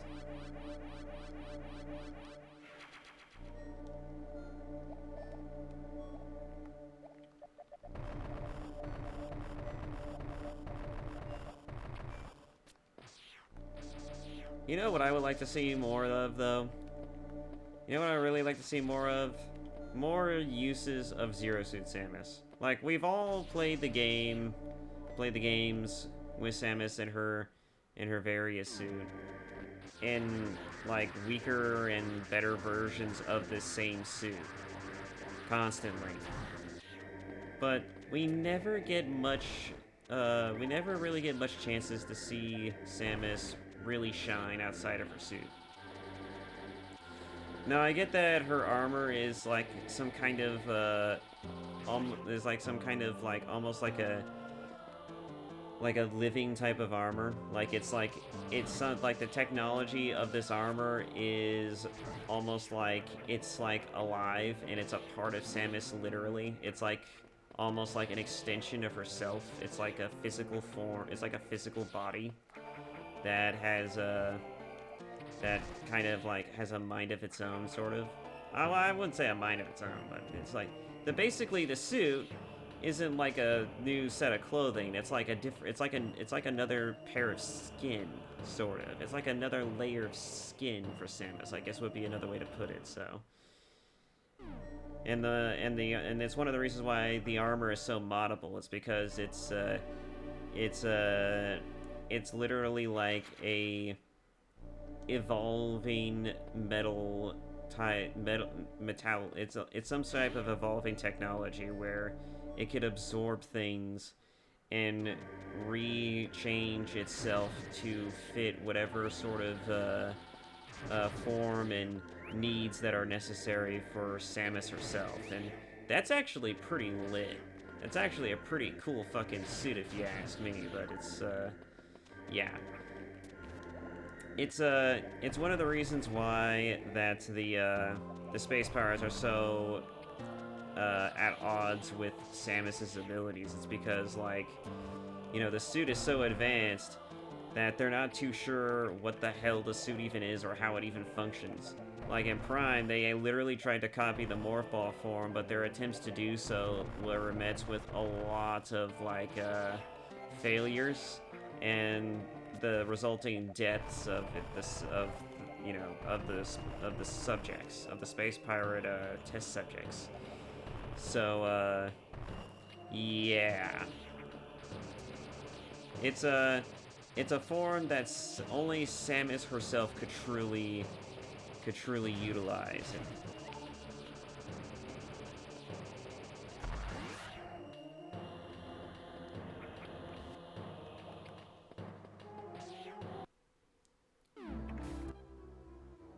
Alright, so we made it here. I will go back to see what that other path is going to take me to, and see if there's any, of course, upgrades.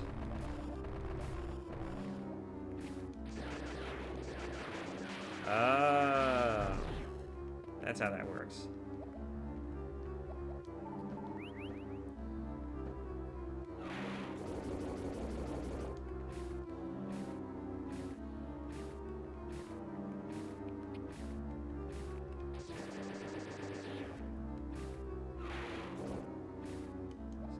So that's how we're doing this.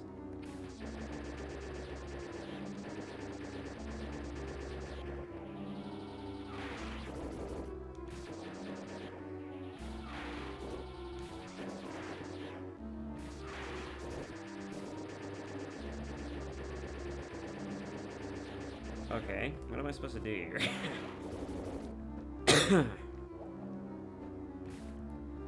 I need to get into its belly, and I can't get into its belly if I can't,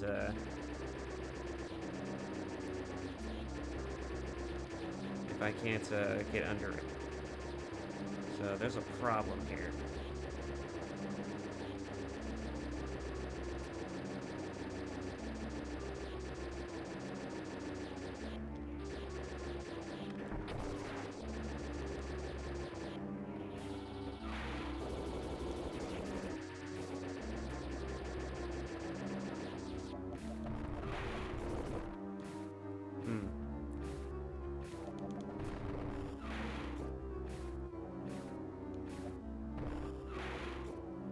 Well, it won't be able to touch me here.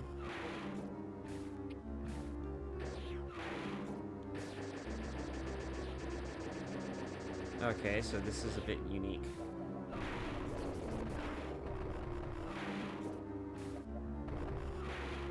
Oh, I get it. Maybe I do. Maybe I need to use my bombs to do it. Is that the idea? I push it back far enough, and then I leave a trail of bombs for the bombs to take care of the destruction part of this.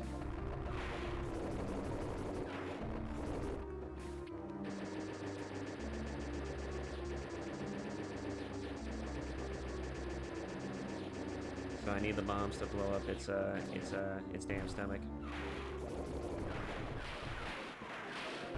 There we go.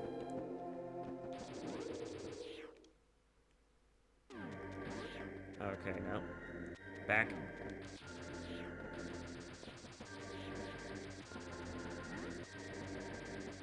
There's a secret around here.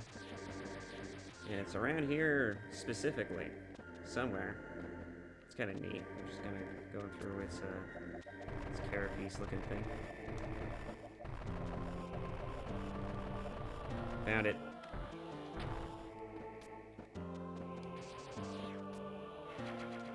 Energy tank.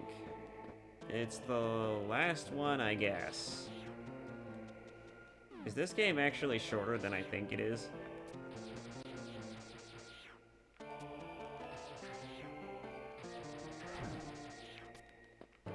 Is this game actually shorter than I think it is?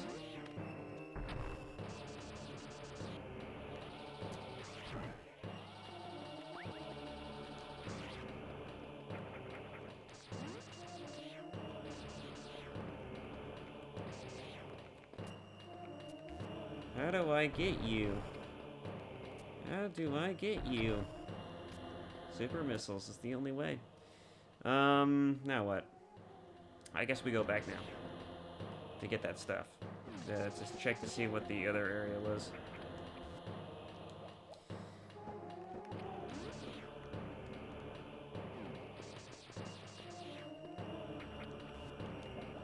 Yep. Ow. Jackass bugs. I'll be taking those. And those. I don't need them, but I'll take them. Alright. Do-do-do-do. Okay.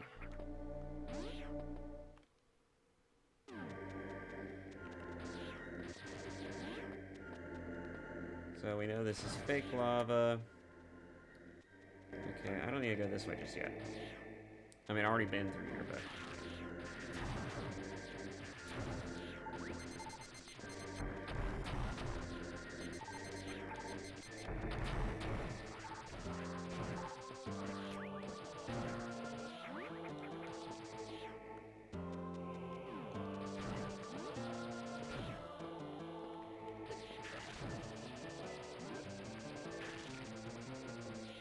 It's nice that my beams can go through surfaces now.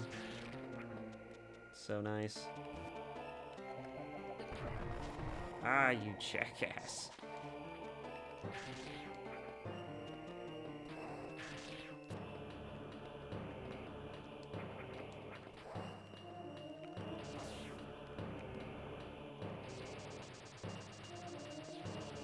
Come on. Watch, as soon as I jump. Fucking do it. Fuck you.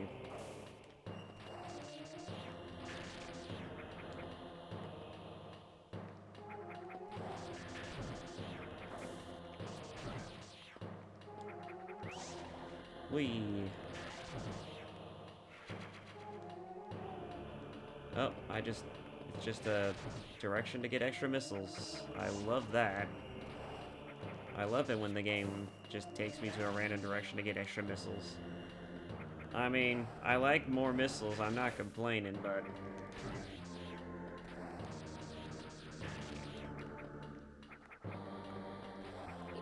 Ouch. Ouch. Let me go. Wait a minute. There's an upgrade somewhere in here. An upgrade other than the missiles.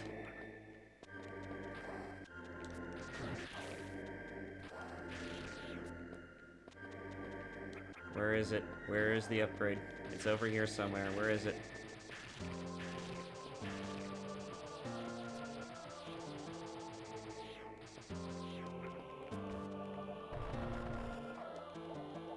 Strange lava room. Tell me your secrets.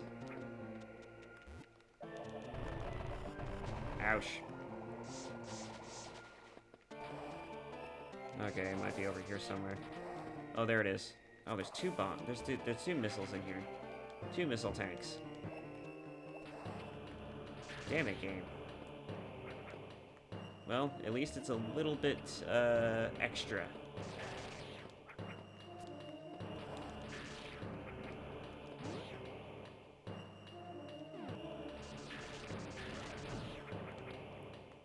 Yep.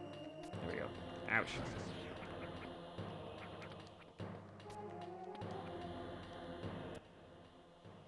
Alright. I guess all that's left now is to go face the Riddler. Face the Riddler. Gotta go face the Ridley. Or face the Riddler. The Ridley Riddler. It's like they literally put these things here for the purposes of just getting completely shot up.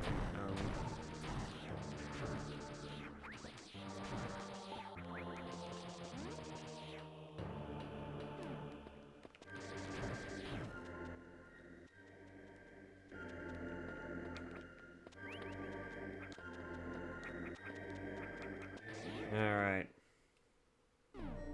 We got 120 missiles, boys. 120 missiles.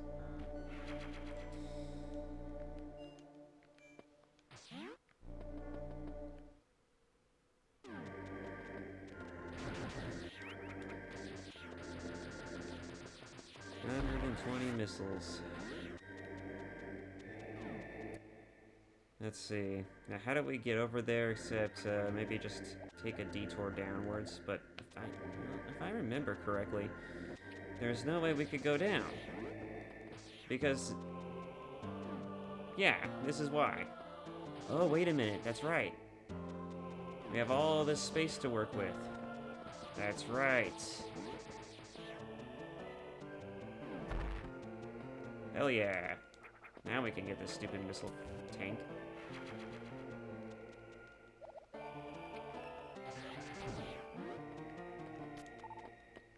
Sweet. This is it, boys.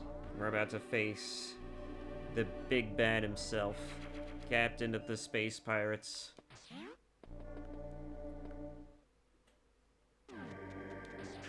You know, and what I mentioned earlier about, like, the Space Pirates not actually being a race, but a faction, it would also make more sense for lore reasons, because, and you know, series context reasons, because the Space Pirates get redesigns quite often within each series, and, it would make sense that the Space Pirates is a faction, and that there are multiple different alien species that encompass the Space Pirate faction. So it would make sense why they look like prey mantises in one version and then look like almost like lizard people in another. Huh?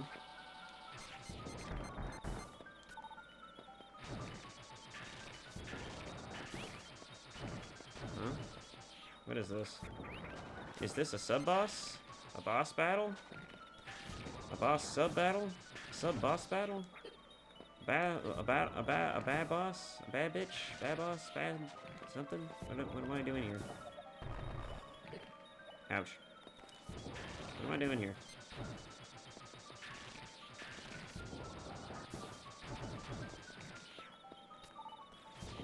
It's giving me missiles.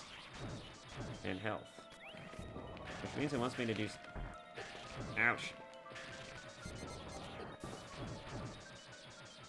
The game is asking me to do something here, and I'm not I'm not sure what it wants me to do.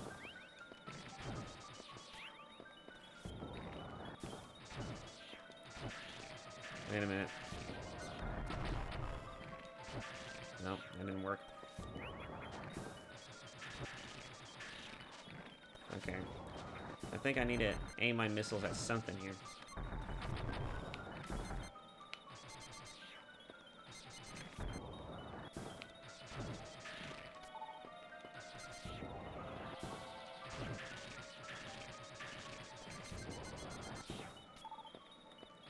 Okay, yeah, there is, Oh, I think I get it. I need to do something using this thing, isn't it?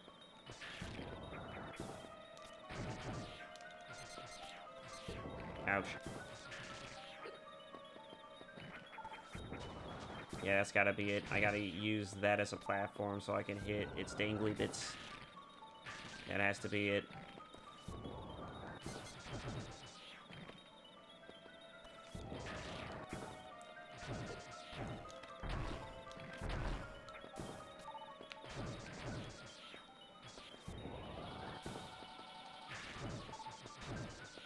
I just wish I could stop hitting the flying bug thing as well.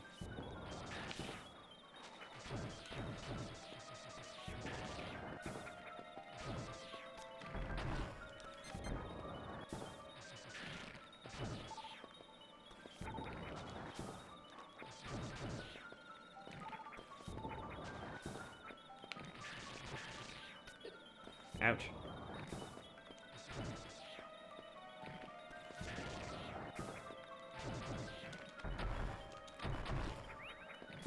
Yep, this is the way.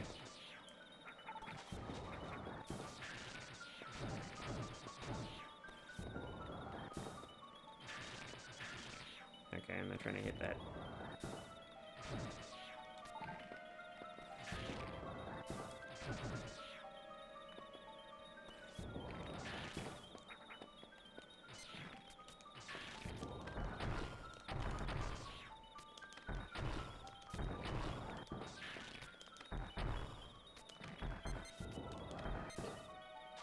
Alright.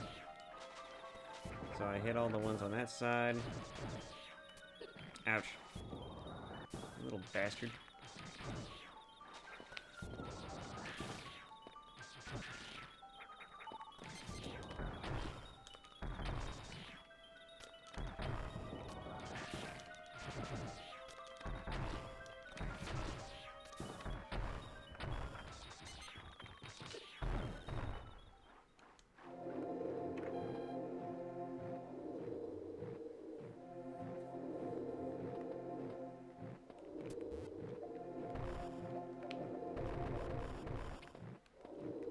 Die!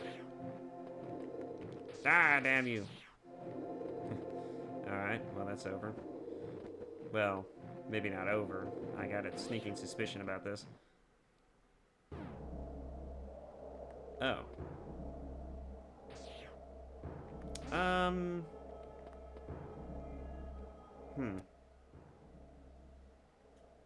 I feel like I want to go and get some health for this, but, you know what? We'll go back, save, and, come back, and we'll get back to this. Wait, this thing just fell even further. What the hell?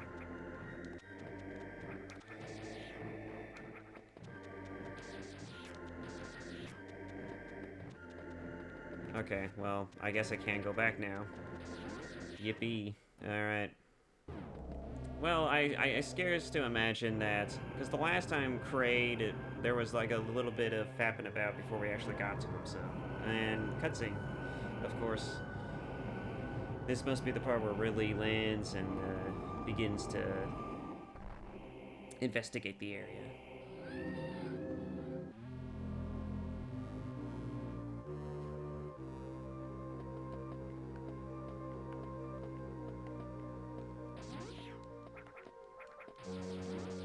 All right.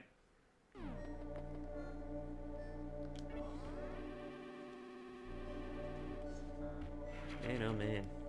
Okay.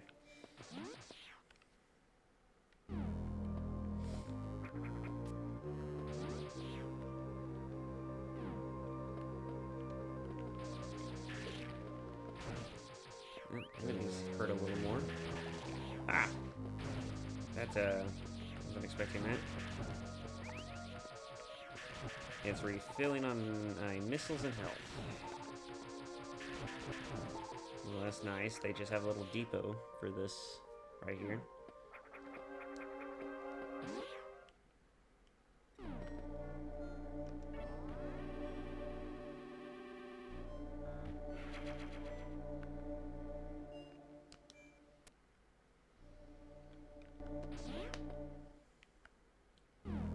If this is really all the map, then this is going to be a pretty short level.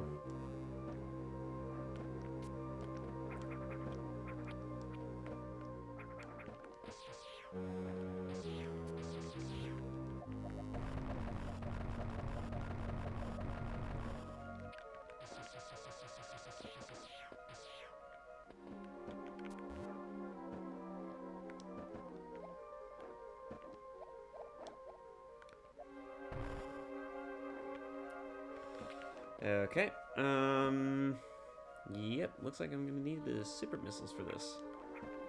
Which means I gotta find the way to the super missiles, which is likely not around here, but somewhere else. Let me see. I mean, clearly it's gotta be right above me, but nothing around here really gives off the vibe that this is, hey, this is the way to go.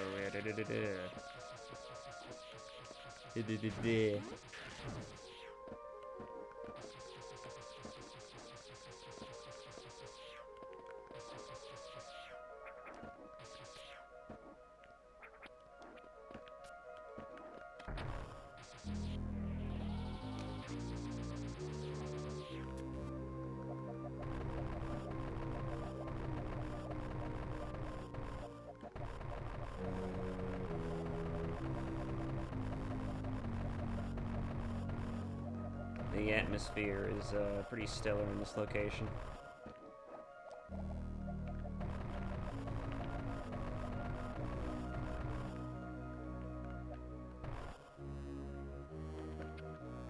There is clearly a way in there.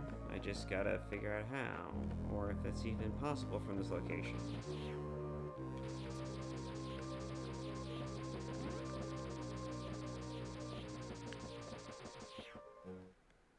Alright, there must be something else over here that I missed.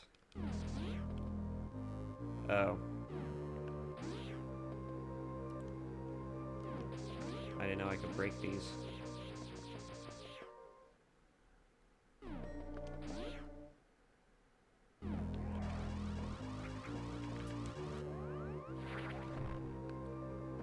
Oh. Well, that would have been cool if it worked, but it didn't.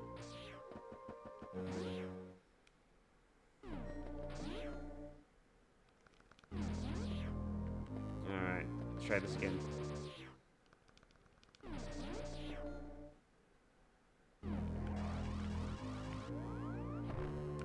Ah, you bitch.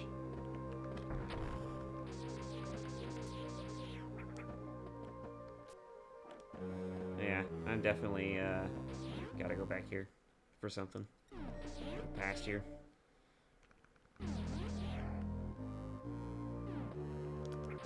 Actually, maybe it's over here.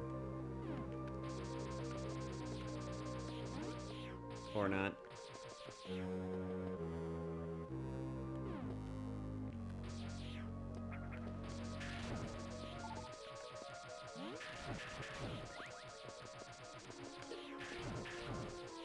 Just, what the hell?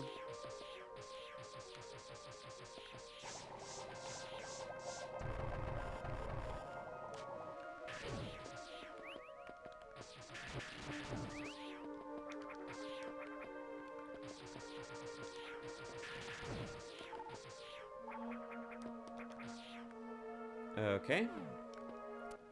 Confused. Very confused. Very confused. Very confused.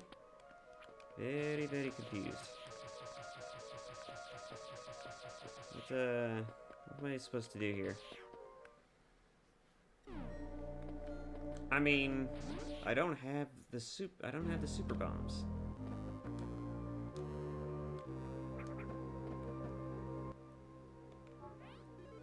I have the various suit, wave charge. I don't have super bombs either.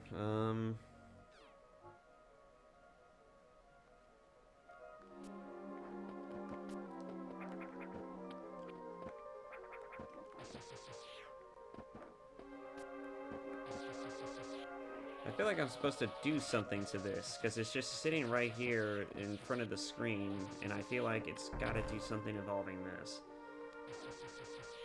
What the hell do I do to you? Wait, that's the thing that I just broke and that I just broke down and made fall, right? That's directly from that one place, right? It's that same bug thing that I just fought and knocked down. So maybe now that it's down there. Aha. Yep, I have to follow it down. That's the trick.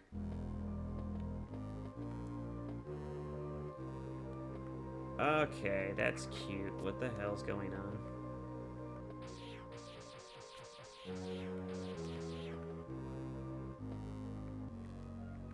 Now I'm in this room.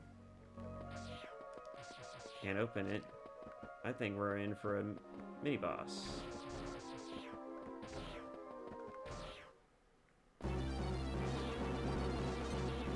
Ah, yes, I knew it. Mini-boss. It evolved. It's back. It's come to get my goat.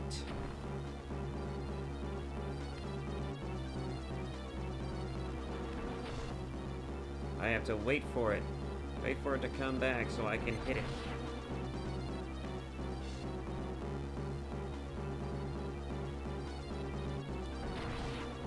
That's a little underwhelming.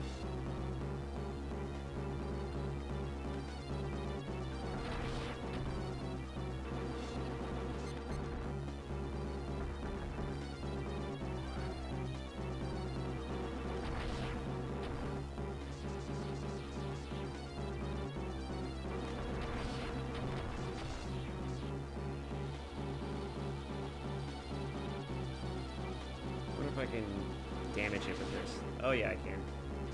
Charge shots damage it too.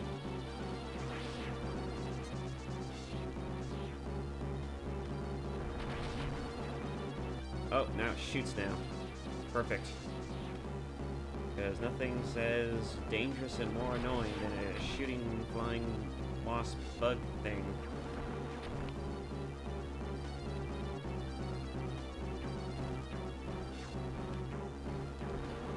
Ouch.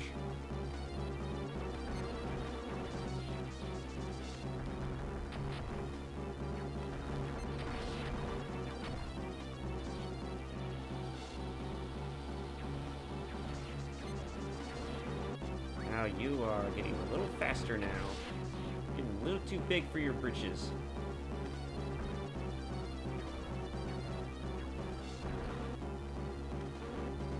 Oh. What's it doing?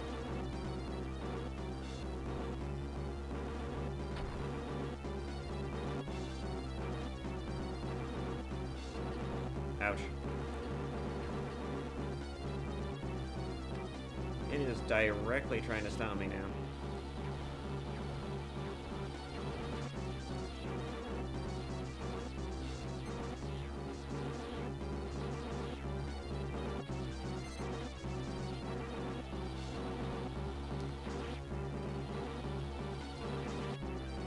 It is literally trying to hit me in the most bullshit way possible.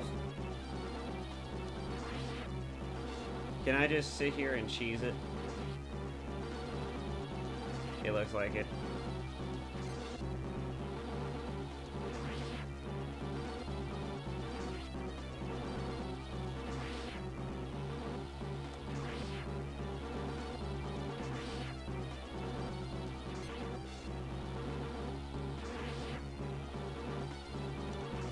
Oh man, this is ridiculous.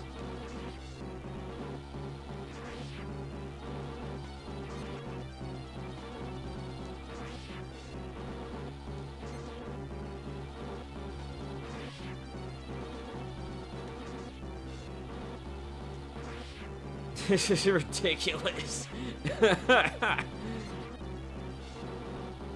It's just getting more pissed off, and I'm just over here shooting its stinger. Oh my god, this is ridiculous. I'm not even fighting it anymore. I'm just fucking with it. Alright, I feel cheap.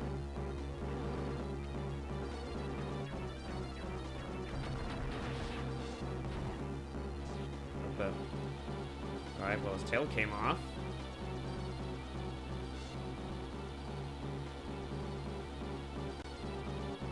Where'd it go? What do I do? Whoa!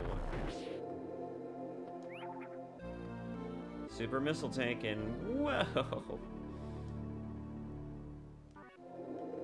I was not expecting that at all. Opens up green hatches. I was not expecting that at all. It just fucking comes out of nowhere.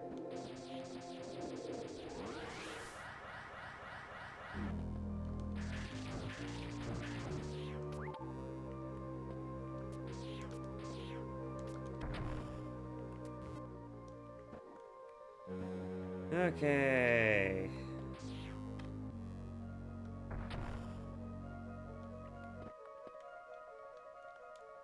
Okay. Oh.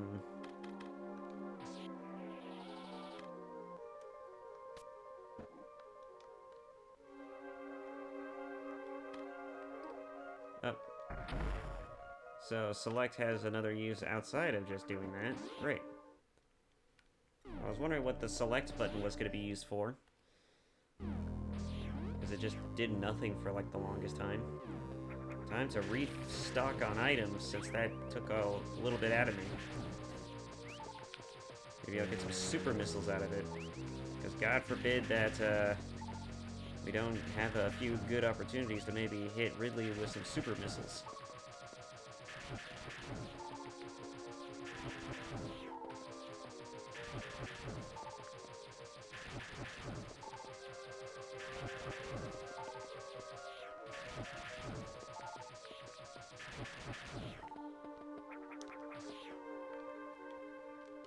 Now that we have super missiles, this will be fun.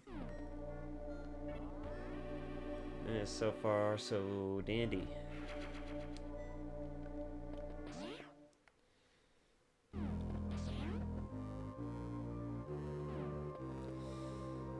Okay. Okay, that thing almost hit me.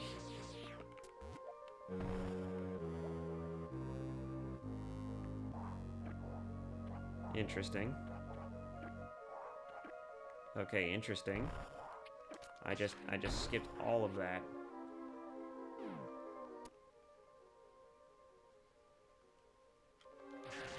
Oh, sweet. Oh, bitch. Okay, you got me, game. You got me. Lured me in with the promise of an energy tank, and then suddenly, up, you trapdoor fall through the floor.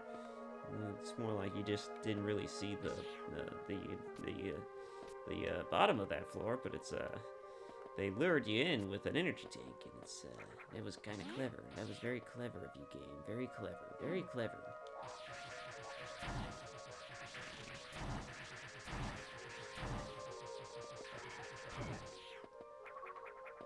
You see that though, guys? You see that? This game was playing tricks on you and faking you out with illusionary and trapdoor bullshit before Dark Souls was ever as popular and as fucking amazing as it was.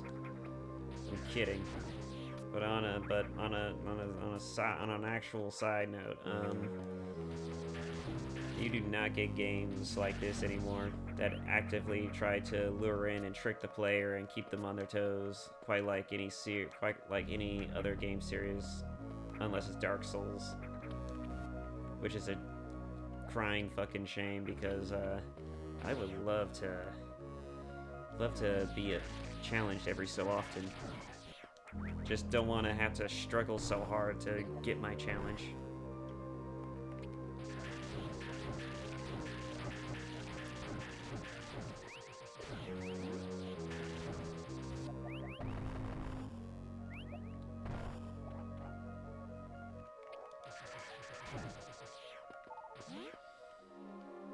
Give me my energy tank. Assholes. Oh, sweet. There's just like a second row. It just starts up a second row for him. Nice. It was starting to weird me out for a second. I was like, is that really all the energy tanks? That can't be. It must be like a really short game, but no, it's not.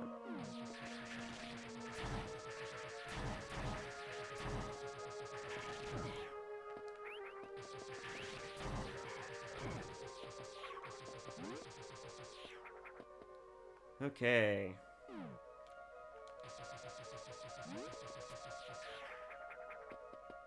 Let's see what's this way. Save station, of course. We can't have too many save stations, right?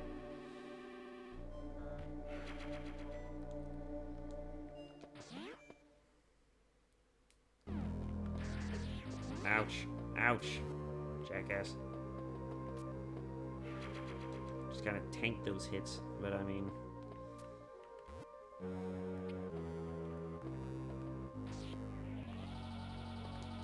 Oh, you know exactly what this is. You know exactly what this is.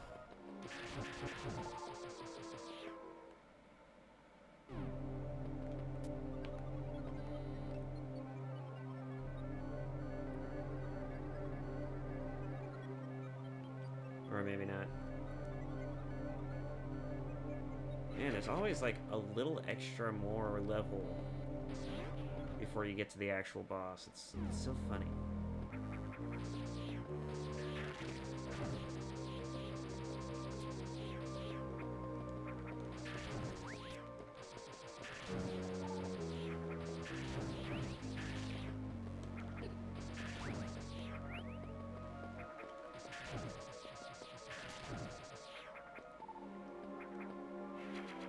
They're even loading me up on missile tanks.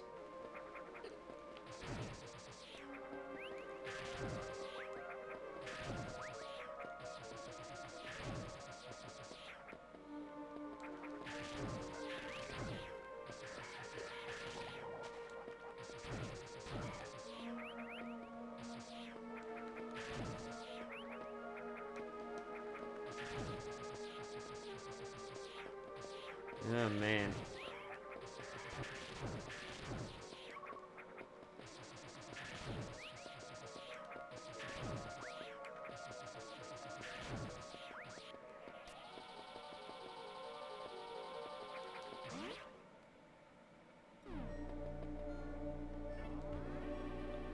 All that to get to another save station. This game literally sends me into a loop-de-loop before I can get to Ridley.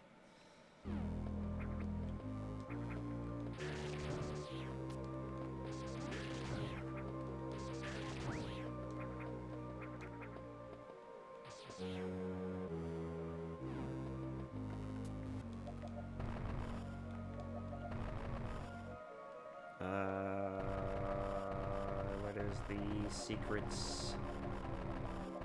Tell me your secrets.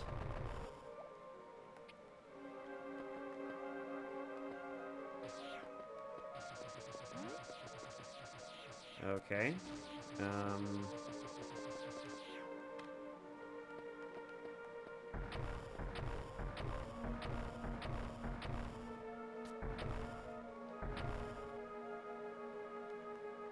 Yeah, I'm not sure. I guess it's just a one-way ticket from somewhere else. I have to get there through some other means. It's probably just a shortcut back to this place from wherever.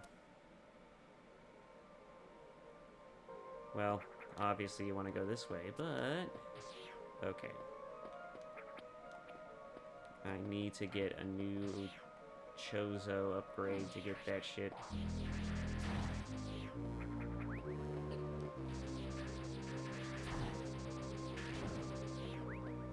So, I want to know where that bottom part leads. I wonder if it leads... oh shit. Cute.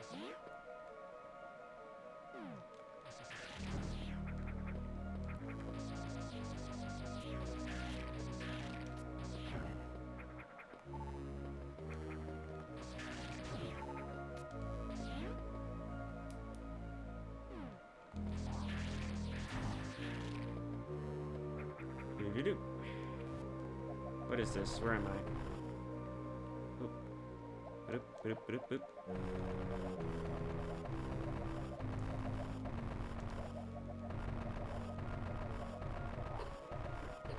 Ouch! I have never seen such bullshit. What is this? You just literally threw me back up.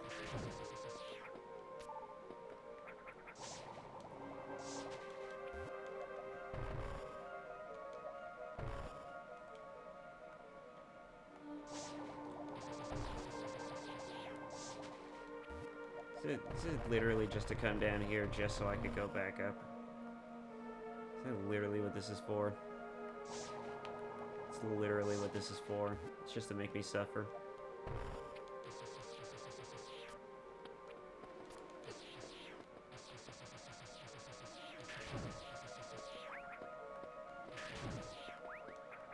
Why are we still here? Just to suffer.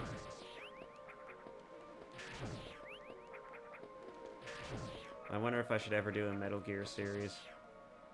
I don't think I'll ever be able to do 4 though, because that requires a PlayStation 3, and I don't know if I want to shell out the money to buy a PlayStation 3. I don't mind doing a Splinter Cell series. I already played through the entire Splinter Cell series at one point.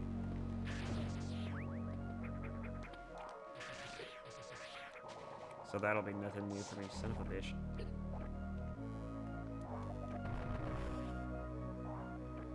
Well, it's down there now.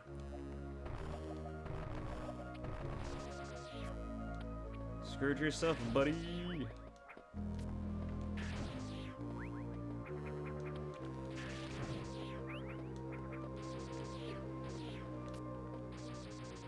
Why do you bug things always have to annoy you?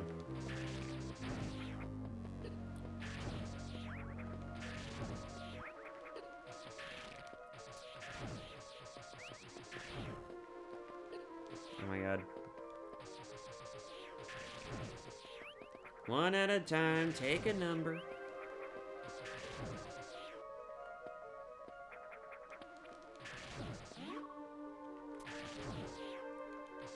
Well, it's not like there's any secrets in this room, so...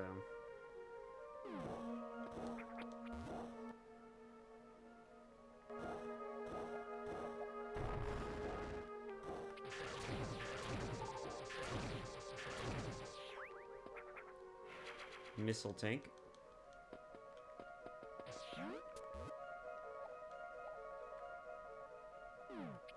More missile tanks. This game just has loaded me up on missile tanks. It's like they want me to be prepared for this fight. Oh shit.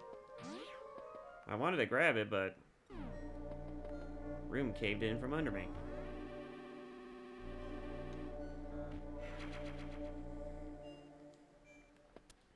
I mean, it's fine. I could work with 140 missiles if I have to. Really got nothing on me. What the actual hell is going on down here? It's freaking swamped.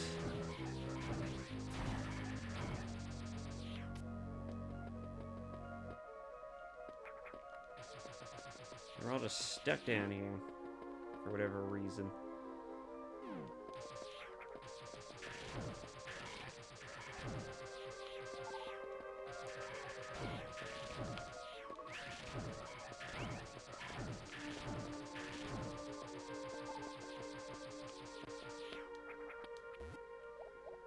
No,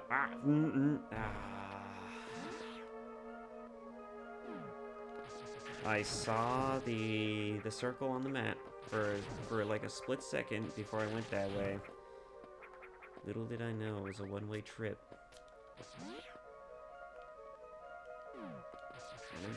Gotta go moving, flying all the way back over through here.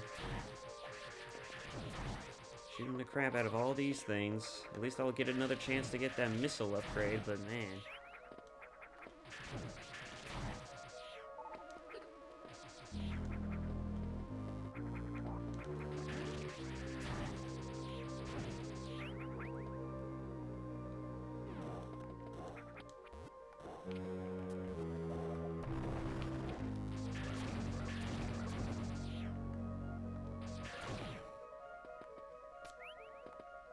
Wait. What the hell is this? What the hell is this? Oh, really? Really? Really gonna make me use a super missile on this? Should I be concerned?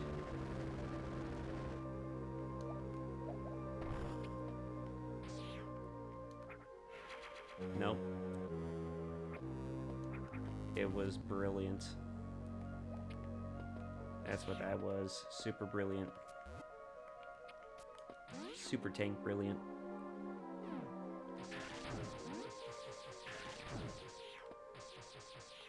So, how do I get you? That is the question. Yeah. Nope. Well, screw it.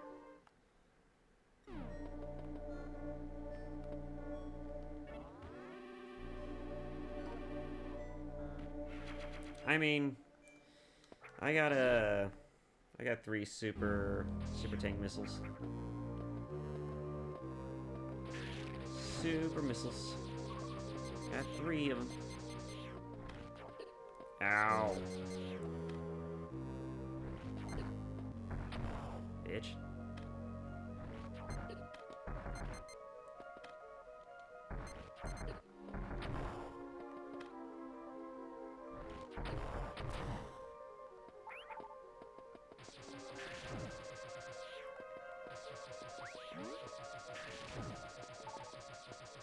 I'm not going in with less health.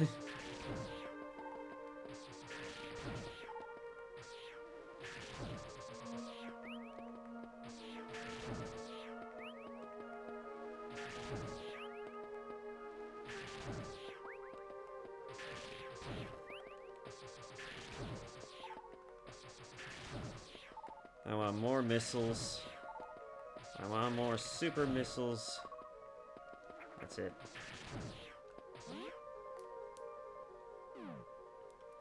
Oh boy. Here we go, boys. I'm gonna fight Ridley.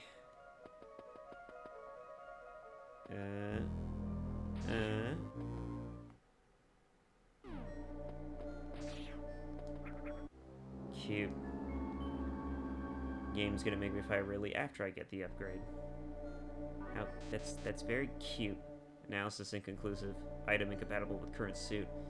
Why? It's a new suit, isn't it? Shouldn't this thing be...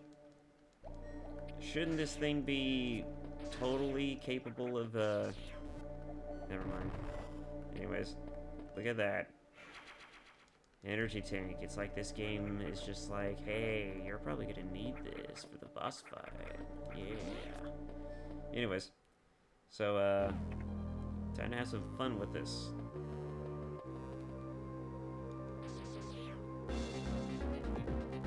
There it is.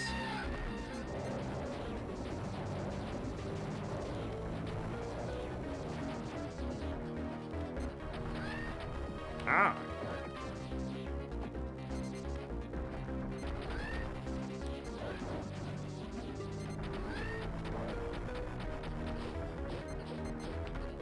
Ow.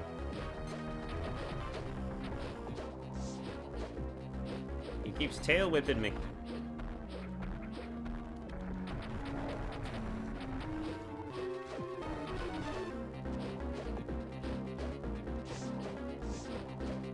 Ow. He just keeps tail whipping me. He literally just stood there and tail whipped me. Ow. Let me up, you bastard. Oh my god. He's just like, he was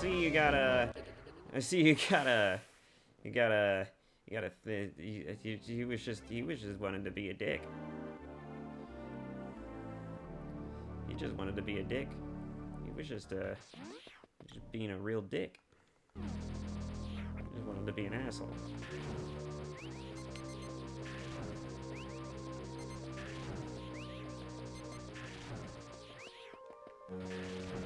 Okay, keep giving me health. Stupid insect things.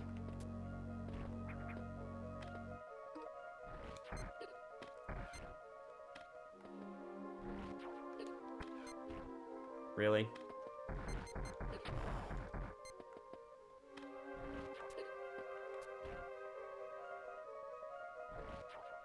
Nope, that still hits me.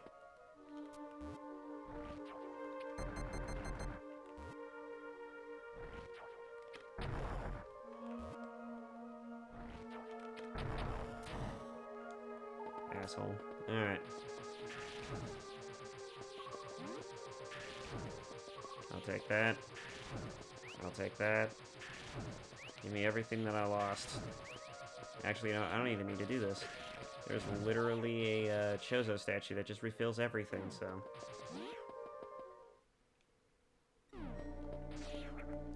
I'll be taking that.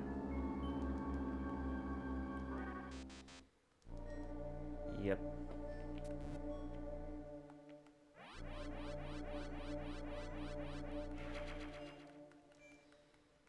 So, definitely first phase hitting Ridley with that super missile.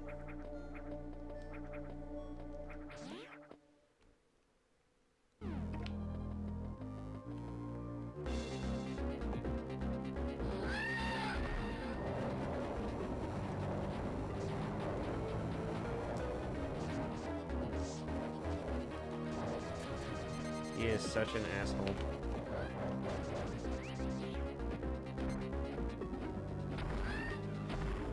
Well, I kind of wasted it there, but it's alright.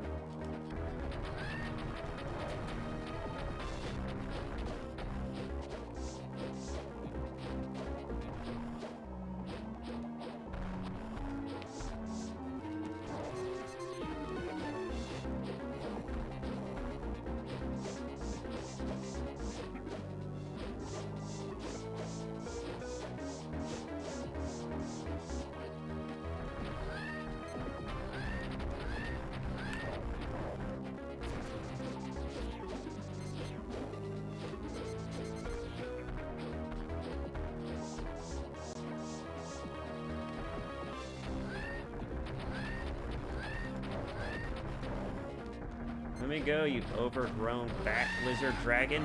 There we go.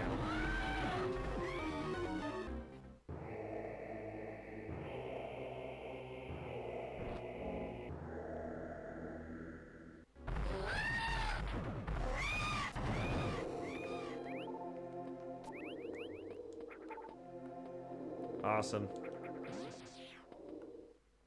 It just took me nearly dying and just spamming missiles to kill it. To kill old Ridley.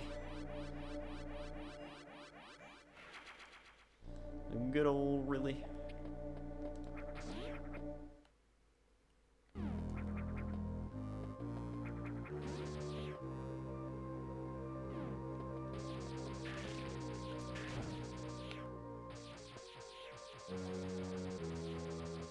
Alright.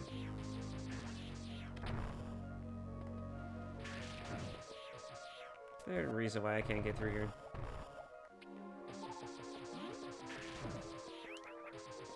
Oh, I think I see. Oh, hang on, wait a minute. What? Wait, how do I get up there? Do I get up there?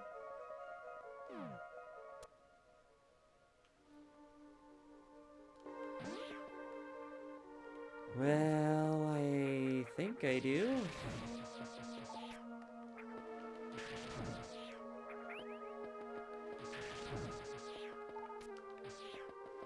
Oh, I think I know how I do this.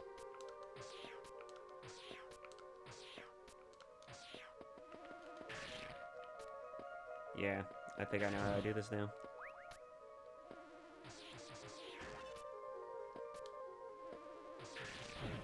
Oh, killed it.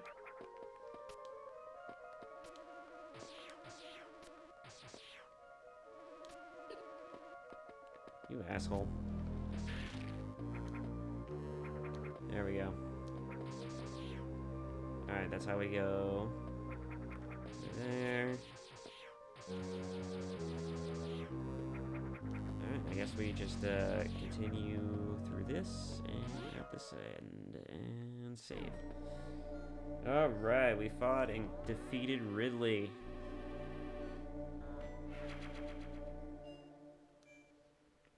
Samus's worst nightmare, and in the context of this mission, it's the first time she's faced Ridley since she was a child. This is literally her overcoming trauma.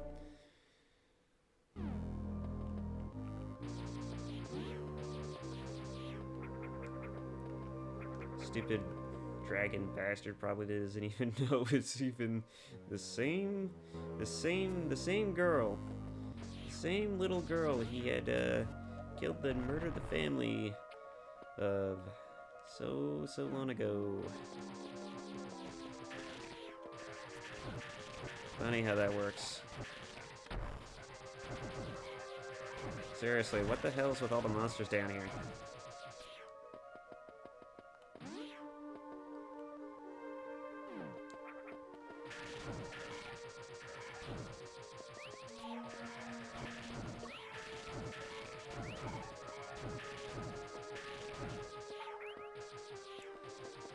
Alright, so the upgrade is around here somewhere.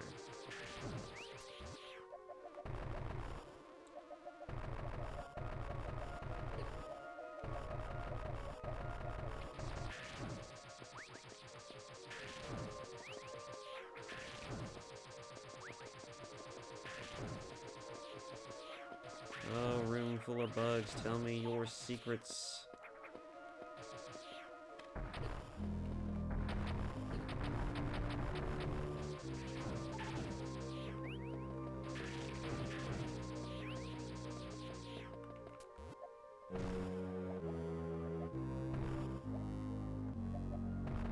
There it is. It was an energy tank all along. A third energy tank. I could have used that for the fight. Too bad I did not notice it sooner.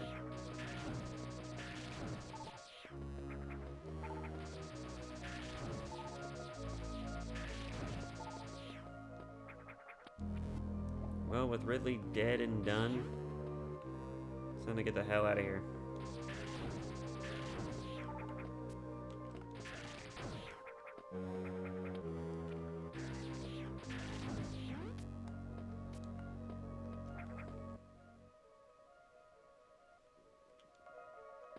I feel like there's something else that could be over here.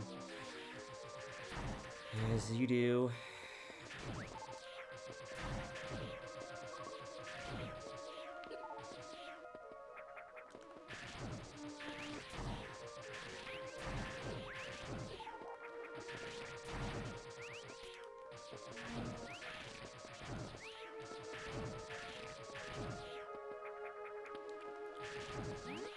There's the door.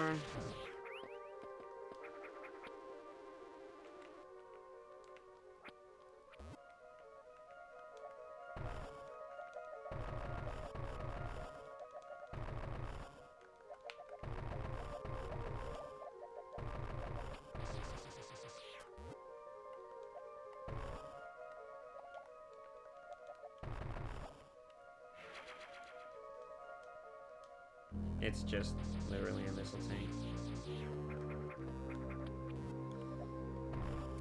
Ugh.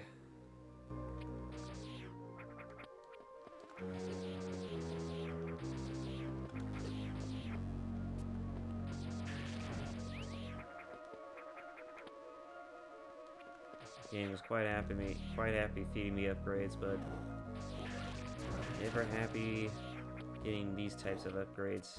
I like life upgrades. When I have a lot of missiles, it's great, but it's you know, once you have a decent metric fuck ton of them, it's like you don't really need all these missiles. Just need like a good, like, half of them. Half of the arsenal of missiles you could potentially get.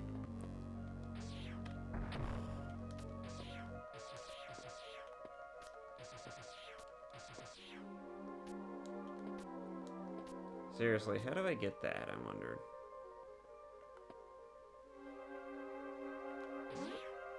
No, because that wouldn't do it.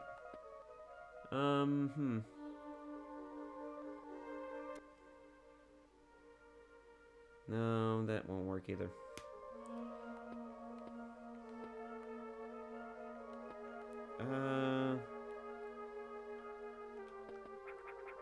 Oh, whoa. That was cool. I almost had it.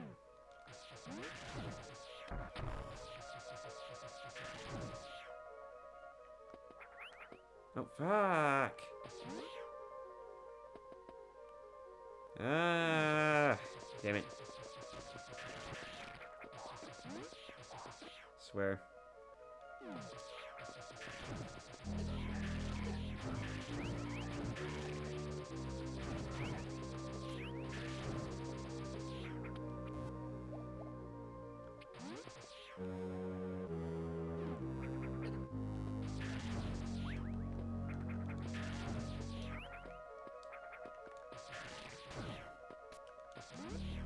Open sesame.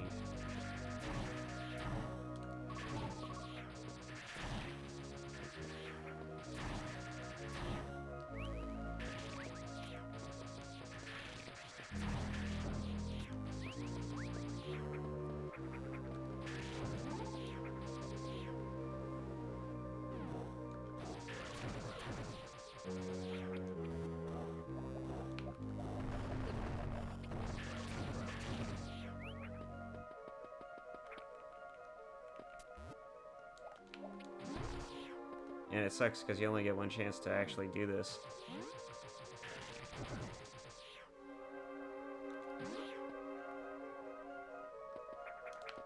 Oh my god. Ah, I should have just checked the room when I had the chance. God damn it. Alright.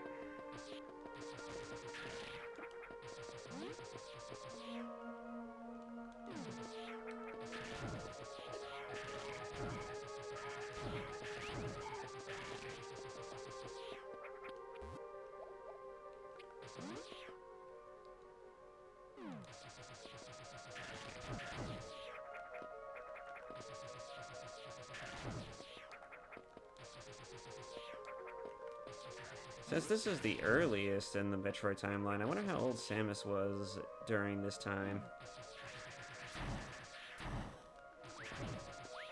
I believe when she was working with the Federation, you know, as a member of the Federation, I believe her age when she was working under Adam was, what was it, 16? Was the number I was given? She was fairly young at the time.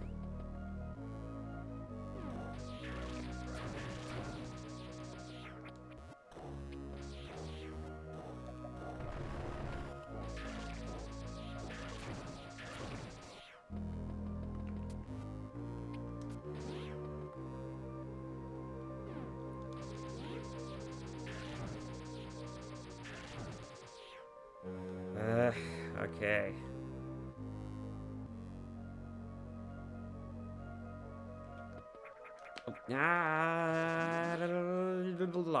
I'm getting annoyed by that. Just a little bit. Ever so slightly. I'm gonna try and either get the missile tank or get to the other side before I end the video. Because I have literally nothing else to do by this point. I mean, it's not like I'm gonna be able to really get through the story, get to the next story, cutscene, or section within the time frame of like a half an hour after I defeated Ridley, so. Anyways, yeah, I guess while while I'm doing this, I guess,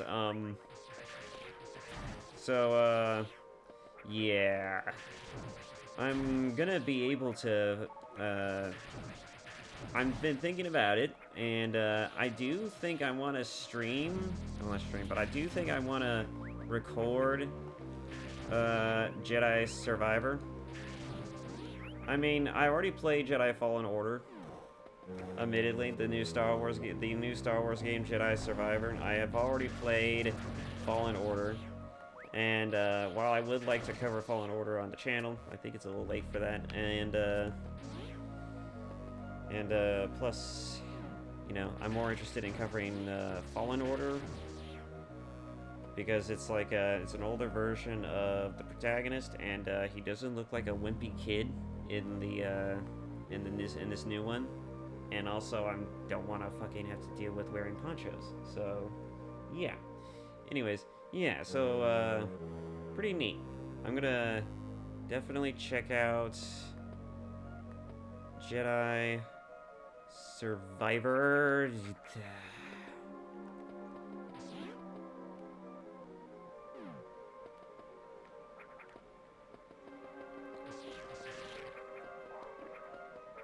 I should have gave it more of a running start, I suppose.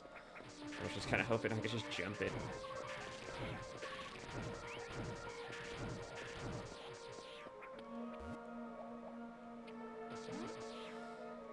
So yeah, I would love to cover that game, but you know, I'm already playing this, and I got Tales going on right now, and I don't know if I need a third game on my roster. I do have a couple of games that I haven't finished so far on this channel. One of them I don't think I'll ever go back to at this point.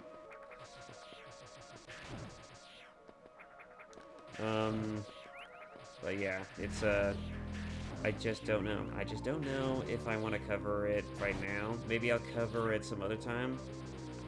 I've also been looking at a Wulong gameplay. That game looks pretty neat. Oh crap. Wulong looks pretty neat, so I might give that a good look.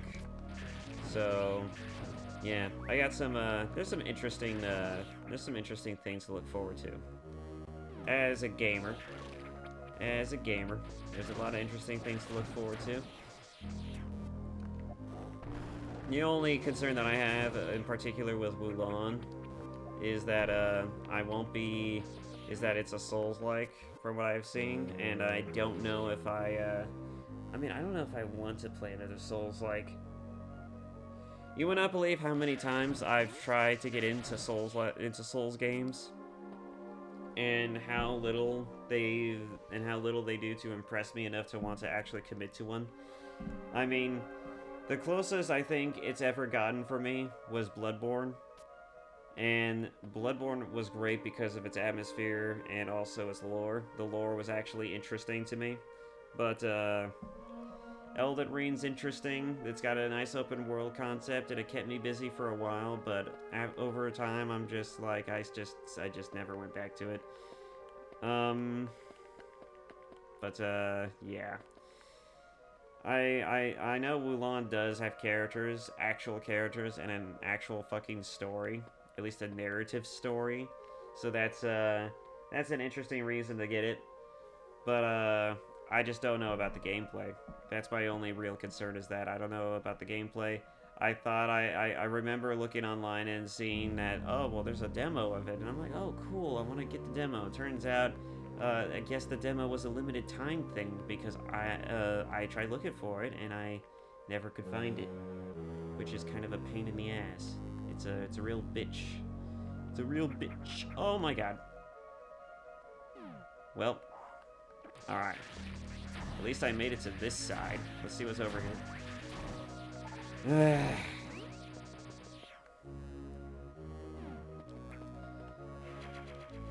I mean, all I want to do is play a... If I had to play a Soulsborne title or a Souls-like game, I wanted to at least have something that keeps me gripped enough to want to see it through. That's my only thing. That's my only problem. That's the only thing that inhibits me from actually playing and completing one of those goddamn things. It's just the damn story. There's just no narrative reason for me to do it.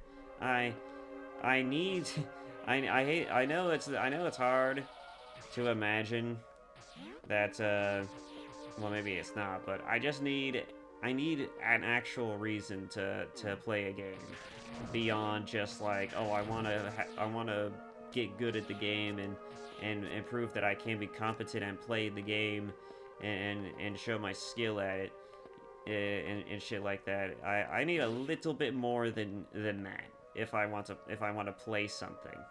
That's just how it be. Oh shit. Okay. Anyways, we're kind of low on time here. But yeah, I need a little bit more motivation. Every time I play a Souls game, I have Virgil in the back of my mind by the pinnacle of like my gameplay time and experience with that thing, probably like 50 hours into it, and it's just like I can barely do this anymore. I'm literally bored. I have no other reason to do this, and I'm lost half the. I'm either lost half the time, or 75% of the time, or I'm trying to do something that I've seen in videos, lore videos, that seems like it'd be a cool ending, but I have no idea how to actually do it. And then I try to follow some of the steps that I see in the lore videos about it, and I'm just like, well, I'm not finding it. This is not helping. I'm doing something wrong here. And again, yeah, I get lost half the time. And because of that, I lose interest at some point, and I have like I have Virgil in the back of my mind just being like, "Where is your motivation?" And I'm just like, "It's gone. It's gone. It's nowhere. I have no motivation. I have no motivation to keep pressing forward."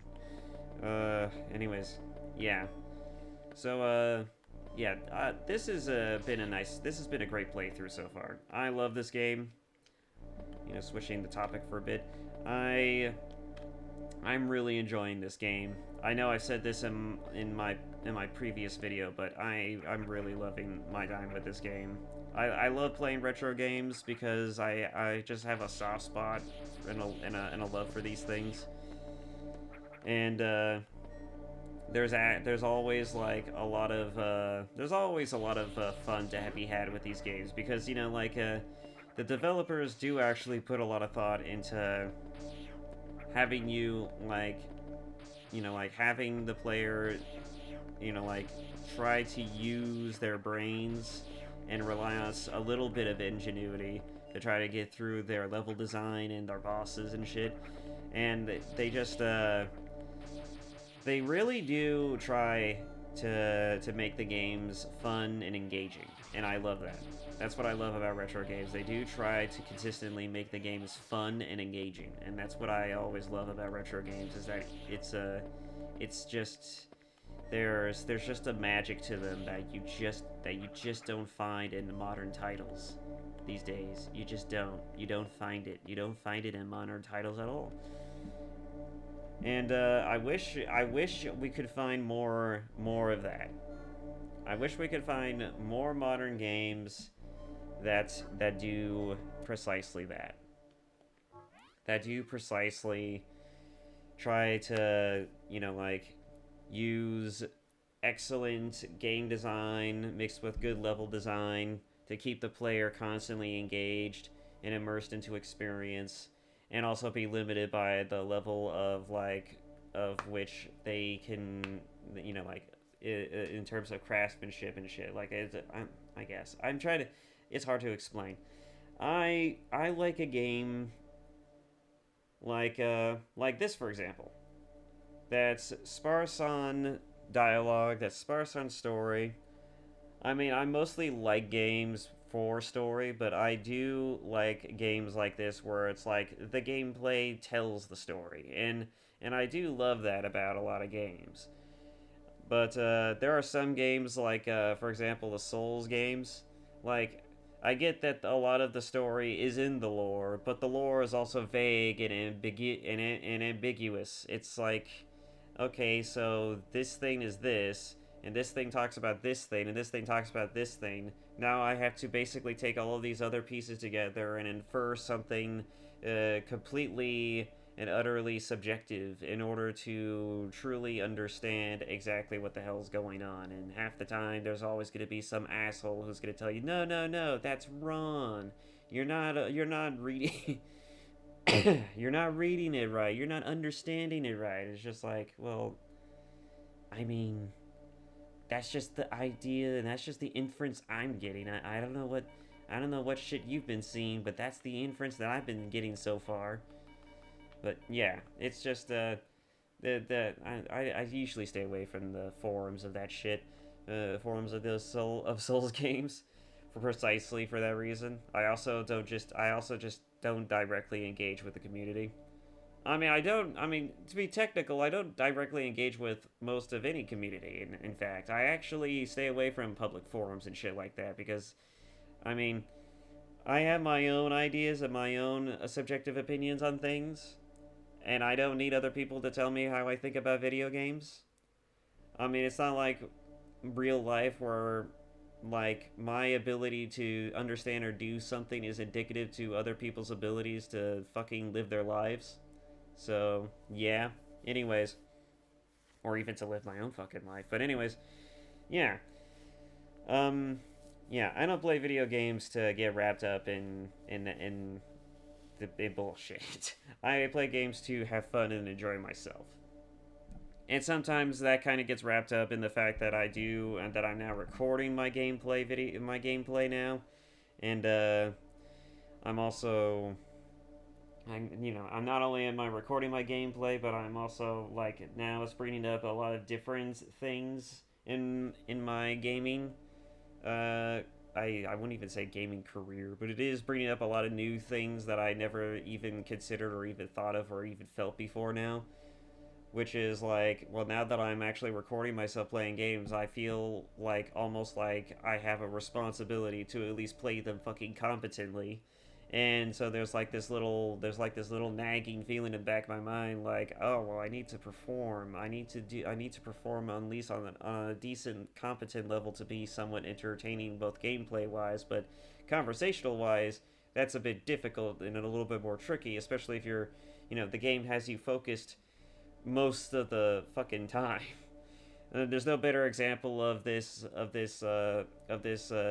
problem than my Resident Evil 4 playthrough, which is why I consider it to be my worst playthrough yet, because it's literally me trying to focus too hard on the game, not enough conversation, not enough dialogue, and really delving into the game and the story ramifications of RE4, and it's mostly just me just trying not to die constantly, which I end up doing anyways. But it's like I die at least 3 or 4 times in an area in sometimes almost every encounter, and and it happens mainly because I'm trying really hard not to waste ammo, but at the same time, I'm also trying really hard not to suck, and it's kind of a double entendre because the game clearly wants you to use all of your resources at every opportunity, but I just did the problem with me for that playthrough was that I just didn't trust the game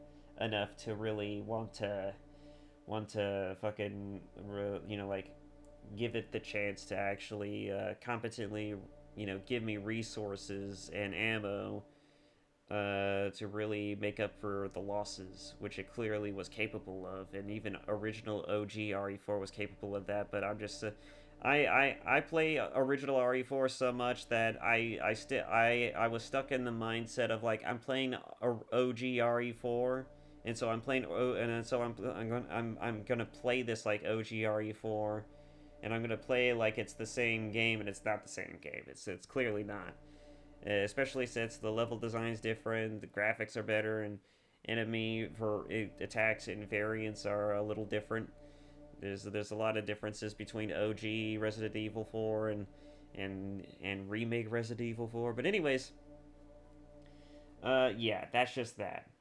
So yeah, we reached the end of this video, and so that being said, it's I guess the only other thing I can possibly say is, I guess the only thing I could do now is just, close and end the video here. So, yeah. Thank you all so much for watching, and I hope to see you in the next video. I do hope that, some people actually watch this series, because I'm really looking, I mean, I'm gonna continue to play this game even if nobody fucking watches it. I love this game. I love playing this. I love playing through this game too much. It's too fun. I'm having too much of a fucking blast to just quit the series. Just purely because nobody's gonna watch it.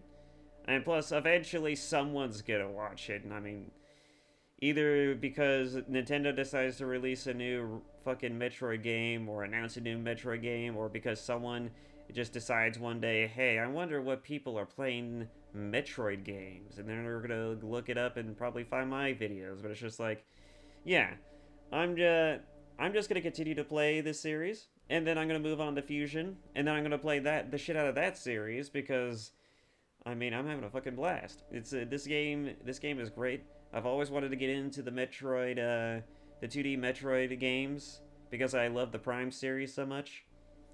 And yeah, I'll just go ahead and leave it there. Have a nice day, and see you next time. Oh yeah, and I don't. I realized in my last video. Yeah, shit. Just when I think I'm about to close the video, I realized in my last video that the volume of the gameplay was a tad much. That it was a tad loud. So I decided that for this video I would kind of decrease the volume, and I'm going to see how the volume compares to the sound to my voice, and see, you know, if it's too overpowering or if it's too low. So yeah, I'm just kind of messing with the audio settings right now. So if the game was a little quiet or whatever, I apologize. Um, but yeah, so yeah, I'll end the video here. Finally, thank you again, and see you in the next one. Bye bye.